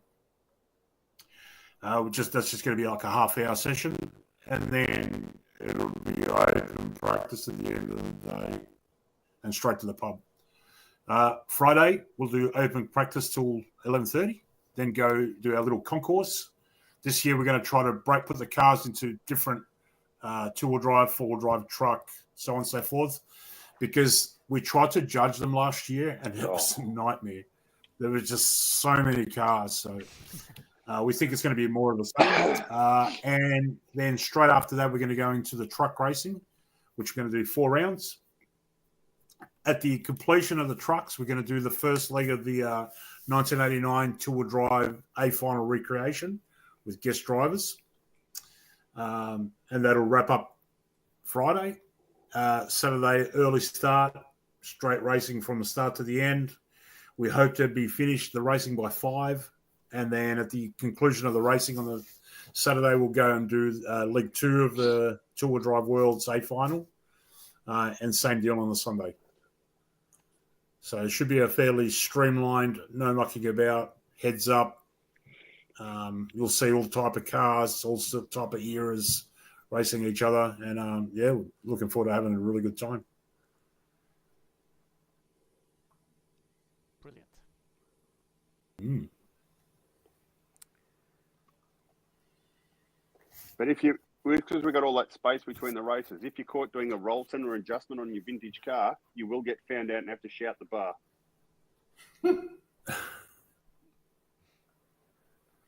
Yeah. And we'll be looking Now for that's- people, Lou, to That's going to be an run interesting thing, that 89 recreation yeah, of the World's A final. to run Do we the want to talk a 89. little bit more about that, Lou? Yeah, The I can 10 see cars. Marshy's mouth Yeah. moving, but I can't hear him. Yeah. The recreation of the 89 Worlds Final. If you want to have a go, if you think you're worthy, if you think you can drive without getting overly competitive, because really what we're doing is just putting on a display. Absolutely reach out to us. Just shoot us an email on the Vintage Bash email, thevintagebash@gmail.com, and we'll put you on the short list. And you may get a Guernsey, you may get a drive. That's a plan. We want to be able to do the driver introductions and just see a really good display of some really cool old cars that look like the cars that got raced in 1989. We haven't thought about Super it, but cool. should we ask people for the names of the person they want to drive as? You'll probably go into a drawer, but I don't think I'll be driving an Associated. I'll give you the red hot tip. I can't wait. I can't wait to see who gets Craig Drescher's car when they get handed a stick radio. Yeah, I reckon it's an expat British bloke. Mr. RC. Yeah, he might be Good driving jet. that car. Yeah. So this is a document that I should have out at some stage during this weekend. This will be like some more info for all you guys, so you can read it, know exactly what's going on. There's hyperlinks on all these things, so you can click on and it'll take you to where the pub is, where the track is, so on and so forth. So so this is from Bash 1. So you can just imagine this, but with 10 cars instead of 2, there's going to be something special. As long as we get Cookie to wear the right white shoes. Yeah, have to buy some. Or Cookie No, won't I be. know, He won't be pushing down the low seat, I No. don't think. but you just got to get the right shoes. They got to be white. Yeah. So as always, if you're not sure about something, reach out to us. PM, put a post up on the Vintage Bash. That's why we got the group, so everyone's on the same boat. It sounds confusing, but it actually isn't. Very simple. I hope to have the entries out sometime next weekend at the latest. But the document for the stage 2 report, that should be out this weekend. So make sure you keep your eye out on the Vintage Bash page for the link. Brilliant. Oh, he's back. Share it up, You up can on hear- the you can hear me vintage now, can page you? as well. I Yeah, I can, can, yeah. yeah. Oh, Can yeah. yeah. I worked out what to refresh. Ah, marvellous. Nice. Very good. Yeah, I was just saying about before when Aaron and I think Louis could see my lips moving. I'd muted myself, of course. But because there was Nicole's action movie was in the zone. Yeah, I was just thinking in between, just making sure the marshals are out there straight away and having maybe some tables there. That seemed to help us at the muster. I think it'll help you guys out 3 tables right there. Yeah. Otherwise, they do walk back to the pits. Everyone, it's just human nature. Yeah. Yeah, it's a good idea. We worked that out. That's another thing we got to do. Yeah, that is. It's another thing we got to do. And watched how it worked at the Chargers muster, and it worked really well. Yeah, that'd be great.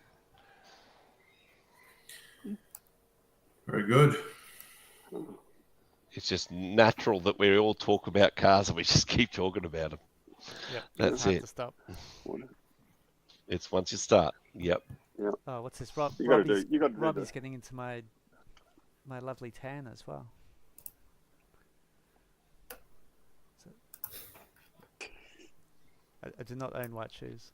Let's say white shoes and fake tan. Yeah, that picture of the Masami Dunn front row from the '89 Worlds. Yeah. Yeah. Yep. We've got heaps of people online, so thanks everyone who's been chatting away. I missed lots of them not coming to the feed, which is just brilliant. But yeah, we've got like was it Losi Ho, got Retro RC, Nids, James Knight. Who else we had? There's Hursty. Well, Hursty loves the Zerda.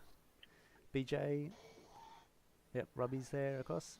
I saw we had, I think it was Keith as well from RC Icons. Haven't got Bormac. I did see that pop up. Yeah, Bormac struggling to log back in. But yeah, so I think Keith, so if you're still there, thank you for joining all the way from the US. Nice. Yeah, what other comments? There you go, Cookie. You can quickly share that one, so people will see that we're not making stories up. Oh, This is your first look at the here we go. the most warranted entry form in the history of RC. Whoa.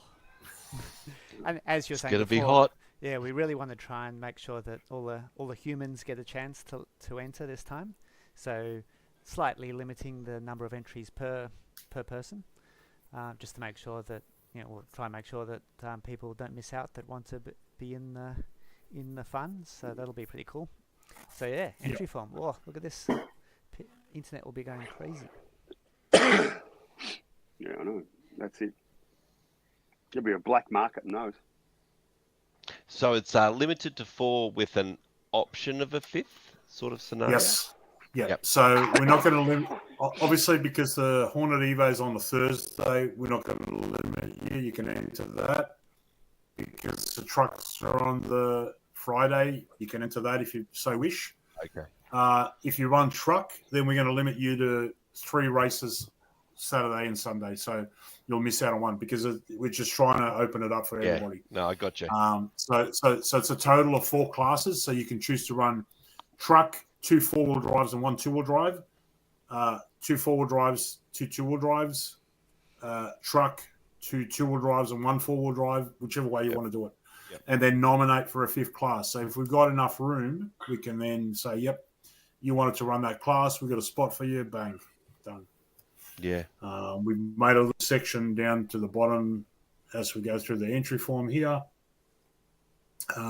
We've got the numbers of entries that we're going to be accepting for each class to start with. And then once you get to the very end, you'll be able to click on nominate which extra class you want to run.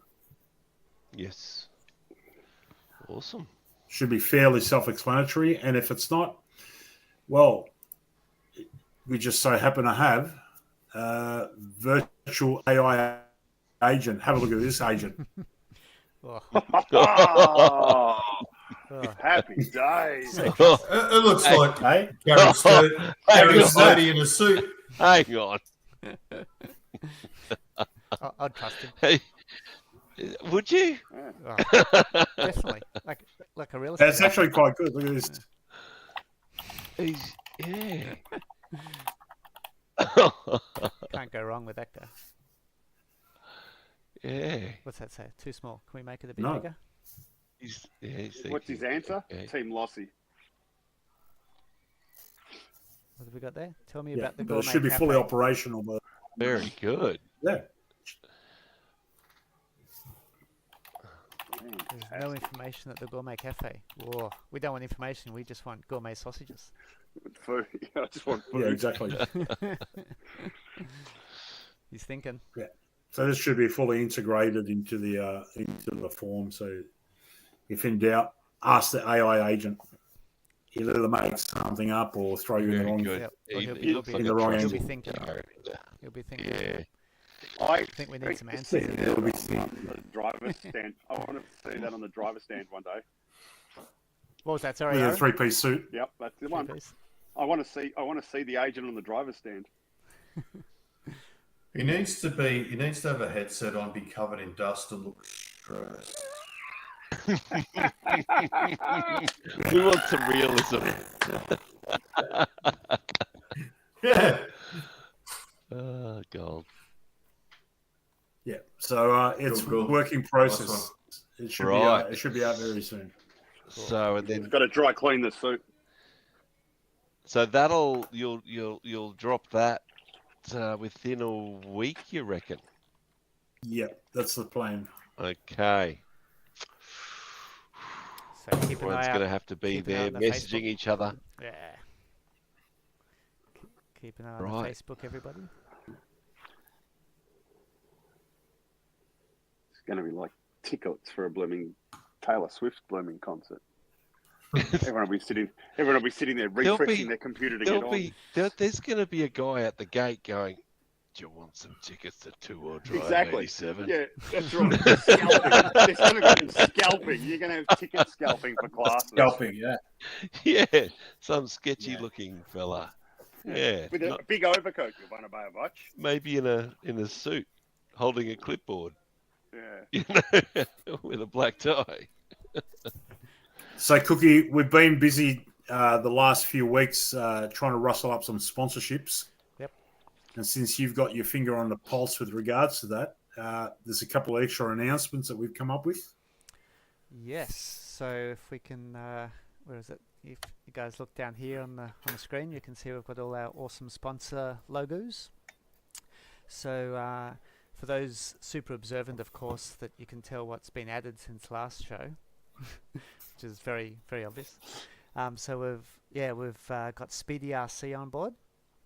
So which is very exciting. So everyone knows Mick Sherman from Speedy RC. We had a good chat with him on the weekend as well. So that'll be very cool. So Speedy's getting into quite a few lines of vintage products, as well as his normal awesome service and generic products that are suitable or useful for vintage cars as well. But he's into the vintage lines as well. I think he had quite a lot of the '89 Masami replicas there from AE on the weekend. We watched one getting built from Mr. Ash Kobe. That was very entertaining during the Saturday. So Speedy RC is coming on board. So look out for some sponsor spotlights on all of them, including him. And another one that we've just been chatting with and who's now come on board is Coswork. So some of you guys may or may not know about Coswork. So you can check out their website. I'll try and bring it up, which will probably take me a minute. But they've got a lot of products that sort of like They've got a tools, good range of stuff. Yeah, all sorts of stuff like tools and bags. Let's see if I can. Shocks, glues. Yeah, spare parts. I will bring them up. Where are we? Coswork. And show this one. Here we go. Yeah, so this is Coswork. They have some products, bags, boxes, maintenance, and lots of sort of tools and stuff. So they have, so check out their website and products. I hadn't seen it before, so it's a lot of pretty cool stuff. So they're very generously going to be providing a range of their products for us, for the bash to raffle off. So I'm sure you'll all be super keen to buy the raffle tickets. And they've got lots of products like, was it pit mats? They've got bags, car stands. Yeah. They do shocks. They do a lot of parts for the Riri Optimas and Optima Mids. Yeah, I think Mark DeBono picked up a set of their shocks for his laser ZXR. He said they're very good, high quality shocks, brilliant, and they come with all the spring options as well. Yeah.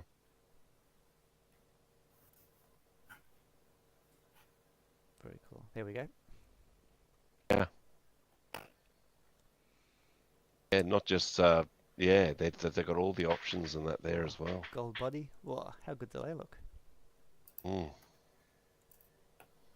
And I think you can mix it up. You can go either gold or black, or Yep. black ring or gold ring. Oh, okay. Yeah.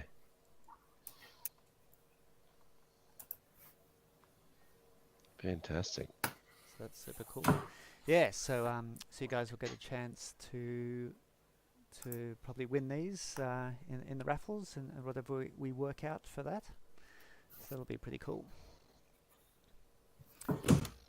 And Very cool. all you guys, oh, I assume a lot of you guys, or everybody knows Speedy RC these days. And he attends a lot of the clubs and a lot of the race meetings around Australia, especially up and down the East Coast. So he's often at the track to provide us with a lot of spares. And he was there on the weekend at the muster. Yeah, he was there for And he all raced 3 the days. Lucy back in the day as well. Mm. Well, he's a legend then. And before that, a Yokomo back in the day. So yeah, he raced a few. Very cool. Yep. I think he was Australian stock champion in '95 in a '94 Yokomo in Wow. 4-wheel drive. Yeah, well. Yeah. Very cool. Yeah, was it? I think the clinic, is it Clinic Buddies? Speedy carries. So there's a bunch of. Yes, he does. Hopefully it comes up here. Yeah, they've got a range of vintage replica re style bodies. What's this one? A&L RC10. You like that one, Aaron? I bought This it. is one of your favourites. You bought 2, didn't you? No, just one. What? He only Just had one. Oh, outrageous. No, I bought him out. Good to hear. Good to hear. Yeah. So Yeah, yes, that's pretty he's cool. got So we've triple got X bodies too. what was it? Sorry, a couple of triple X, double. I think he's got triple X and some double X bodies and that sort of thing. The clinic range. Yeah, Oh, I think yeah. he's got a few of those. So there's no excuse for having a modern paint job on your buggy anymore. No. There's No. never an excuse for that. You can have a fresh one. Yep. Right. Paint it properly. What have we got here? Triple X. Oh, heaps of them. Got the BKs and the CR. Whoa. Go nuts. There's something about an old body though with a patina though, isn't there? Sometimes you see a body and it's just like I don't mind that. It's more that the guys get the new bodies and then paint them with their new paint schemes on them. And you sort of look at it and go, oh yeah, You know what I want mean. something No, I'm- vintage. Yeah. No, what I'm not saying it's you need a new body because the paint's come off. What I'm saying is you get it and you get someone does a modern tribal paint scheme on a car and you sort of look at it and you go, that just doesn't look right on a double X or an RC10 or something. They've got the shapes that ask for straight lines or drips or maybe bubble, and that's about it. So that's like 2-inch tires. They look better. Mm. There I go. I like poking the bear. Brilliant. No, Yes, that makes sense to me. So I've got so got those two guys coming on board to help us. And as you all know, we've got the RC Race Media with Tony and Matt and so Scotty G doing a lot of the commentary for us this year. So obviously with the support of all these sponsors that you can see on the screen here, is making it possible for us to be able to bring those guys in. So that's going to be epic. So I have like the full streaming, I think all 3 days. So they'll be setting up Thursday along with the rest of us. And then the Friday, Saturday, Sunday will be all live streamed. Lots of pit walks and interviews and chats as well as the racing and the on-track action. The Hobbies Direct Media Centre, Andy Cook. Yes, Hobbies Direct Media Centre. So I've got, was it driven by or led by Mr. Aaron from Hobbies Direct? Not this Aaron, but the Hobbies Direct Aaron. So yeah, that'll be very cool. So everybody that wants to have a chat, we'll have a tent, or at least one, where we can where those guys will be able to, look at cars, have chats with everyone, tell them stories, tell them about your car. So we want to really try and capture, those sort of stories and the history and the vibe with the different cars, not just the cars driving around on the track, but we want to get a lot of the not really behind the scenes, but the people stories as well this time round. So that'll be very cool. Yeah, that will be cool. We'll have there's a couple more sponsors that we're sort of currently chatting with, and they're pretty keen to come on board as well. So we'll probably have some more additions and announcements in the coming weeks, which is very cool.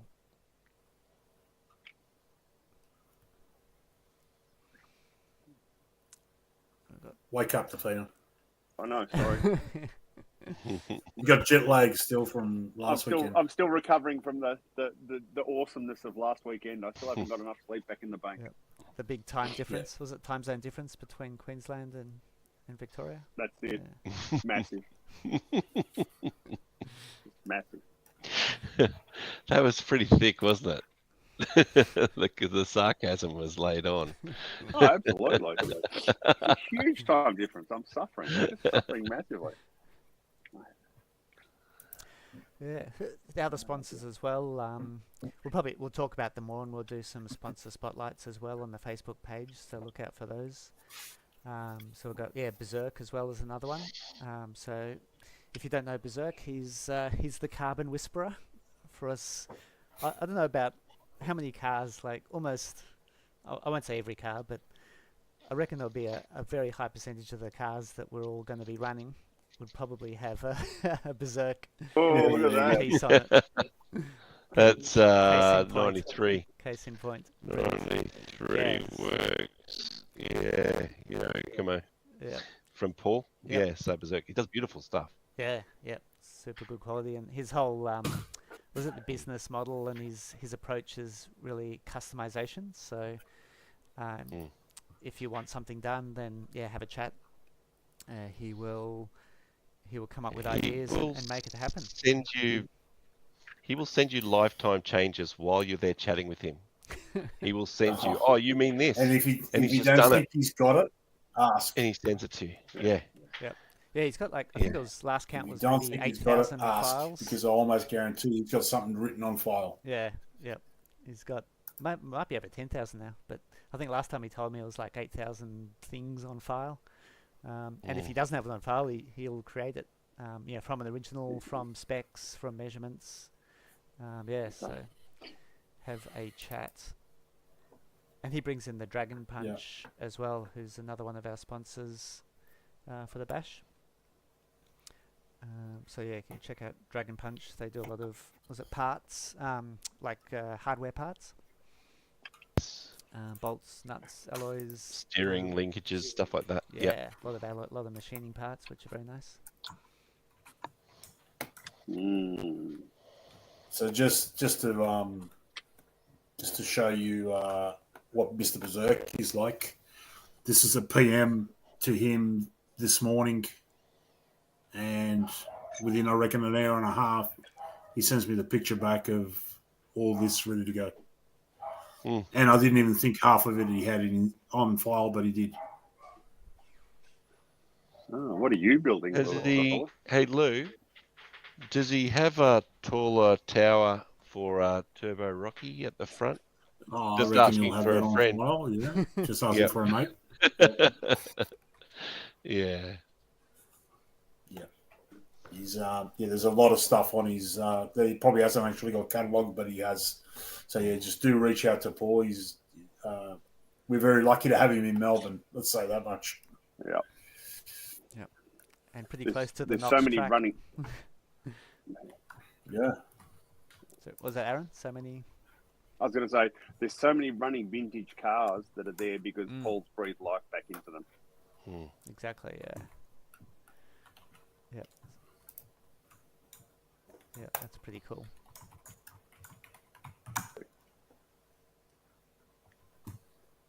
It's 2 hours and it's quiet.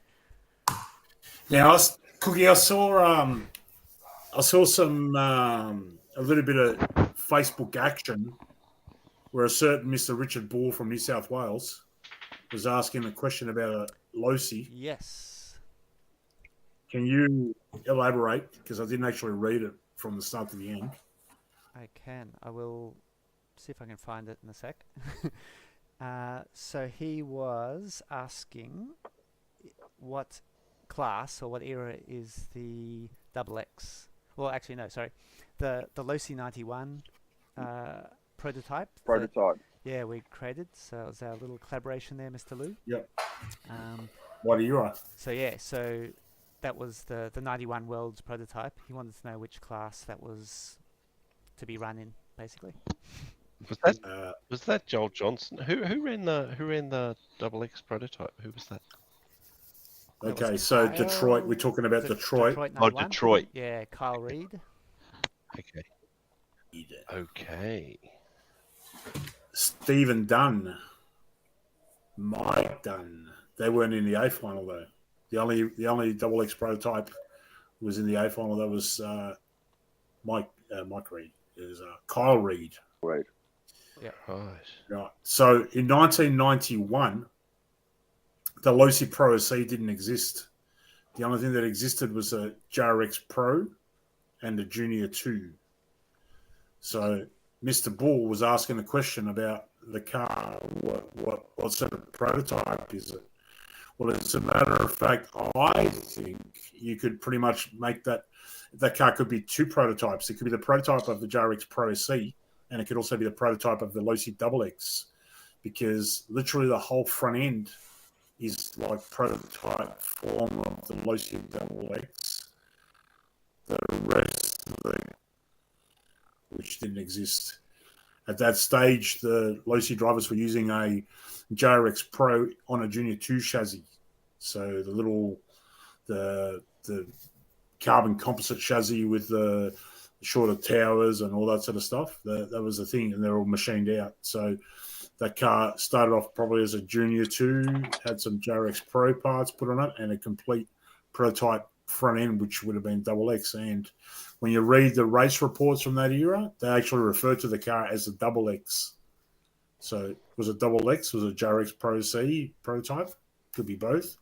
What era would you race that in? The era that we call 89 to 93. So 91 sort of falls in the middle, Defina. Yeah, just. Good maths. That's what I reckon. Yep. Yeah. Awesome. And I can tell you that myself and Andrew Cook spent weekend after weekend looking for stuff and information on that car. It's almost non-existent. There is a bunch of photos on Vintage Losi, but there are not a lot of descriptions about it. I've got a little bit of a recollection of the boys telling me about the car when they came back from Detroit, some of the Losi guys that went there.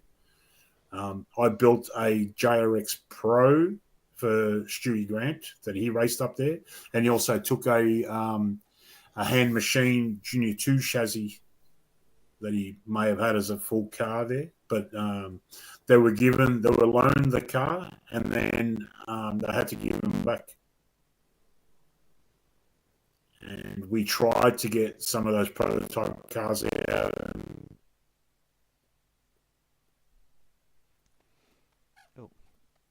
Lost the audio, I think.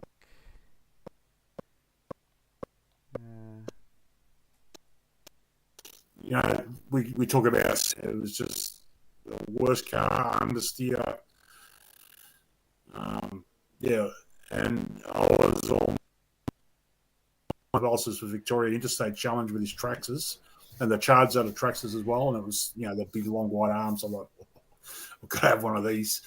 And Stu Grant's like, no, Lou, don't get it. There's another car coming out. You love it. And I held out, and just as well as I did, because the Pro C came out, and it was probably my favourite all-time Losi. You'll see it come up in a minute. There it is. Look at that. 1992. Oh. Carbon composite. Injection molded. Hydro drive. Whew. Ticks all the boxes, right? He's getting excited. Yeah. Oh yeah. Hydra Drive. Oh, So far ahead of the game. It's not You're even saying all the right things. yeah. Yeah. And what we were racing against, a Gold Tub RC10 bouncing, but it's still better anyway. Yeah. But the gold tub was like nicely hammered around a piece of metal though. That's pretty pretty tech. Yeah. 1992 national champion David Crow, Perth, JRX Pro SC. First time on the track. Oh. And if anybody wants a little read, not a cold read, but a read of an article, Lou wrote a very cool little story. A bit of a story. When we're doing the 91. I'll bring this up. So I've added that story onto my site here, which is it's a little brief history. So if you guys are interested, there's a pretty cool write up here from Mr. Lou. So yeah, check that out if you want to find out some of the backstory, especially with the way it was from you guys in Australia. Is that right, Lou? Like how it was here compared to what the guys were doing over in the States with it as well? Yeah. And there's a little bit about the 91 Worlds. Define the non-easy car to find. No. Was that a Pro SE these days? Or a Junior 2? Because I think the chassis was very much the same on the Junior 2.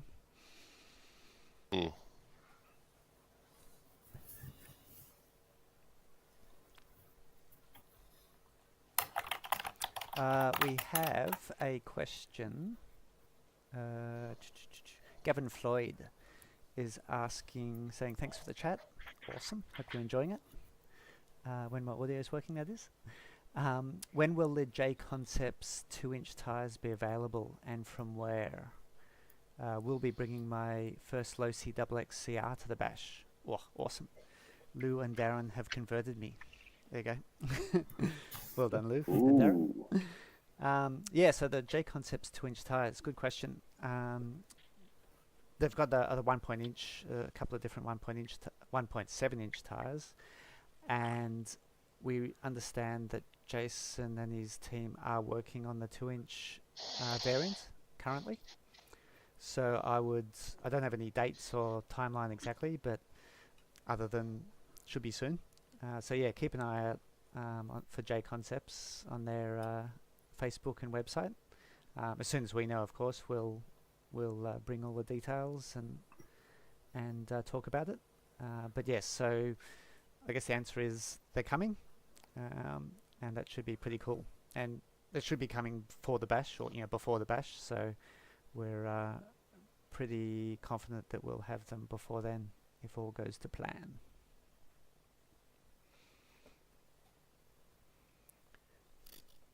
Tyres stretch over them almost perfectly, so don't be scared of if you can get your hands on the 1.7 J Concept RC10 rears. I think they made. Double Ds. They go onto the 2-inch rim perfect. Yeah, the double Ds. If you're running a double XCR, don't worry about 2-inch tyre. Just go on straight to the 2.2s. Oh yes, double XCR. Yep. Yeah. Cool. Was it Mark? Ooh. Now the word on the streets, the Jensen Spencer's got to get up early in the morning. Oh, it's just, This is some it's just been a movie Saturdays. episode already. Yeah, this is a record. Easily a record. Crapping on a lot.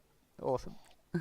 So I'm going to drop off anyway. If you guys want to keep yabbering on, I'm going to get up. So it's been a pleasure. What do we reckon, guys? So we Thanks for having you on, mate. I reckon it's time to pull it. reckon to wrap it up. Yep. Well, It's been a good chat.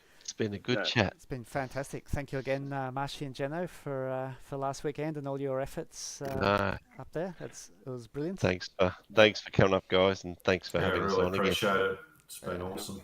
That was a lot of fun. Time to lean into your event and give it lots of love, and Exactly. you'll get a lot of Mexicans in reverse. Be sure to share onto our page as well when you open up noms. Absolutely. Just Yeah. make sure you get the guys up here as well, and they'll be, I think there's some very keen. We're not far off from hiring a bus Oh, Jesus Christ. The Venga. and just commuting down. The Venga. Jason proper Connor's road already trip. offered. Yeah, Oh, Jesus. Mm, yeah. that's got disaster written all over it. No. Sure Sounds has. awesome and chaotic at the same time. Yeah. At the same time. Oh, no. Yeah. Brilliant. Man. That'd be, wow. Yeah, very fun. Yep. All right, we'll, guys. Thank you we'll very distribute much. all the and information. Thanks for those listening. It'll all be out there. Yep. Thank you so much. And thanks for everyone joining online. There was lots of chats and stuff. Hopefully I didn't miss anything. But if any other questions, just give us a message. Jump on the Facebook page on Vintage Bash, and pop the questions or photos, etc. up there. All good. And thank you so much. And we will look forward to the next one in a couple of weeks. See you guys. Thank you. Cool. See you Thanks. guys. Ciao. Thank Thanks, you. guys. Bye. Bye. So, yeah.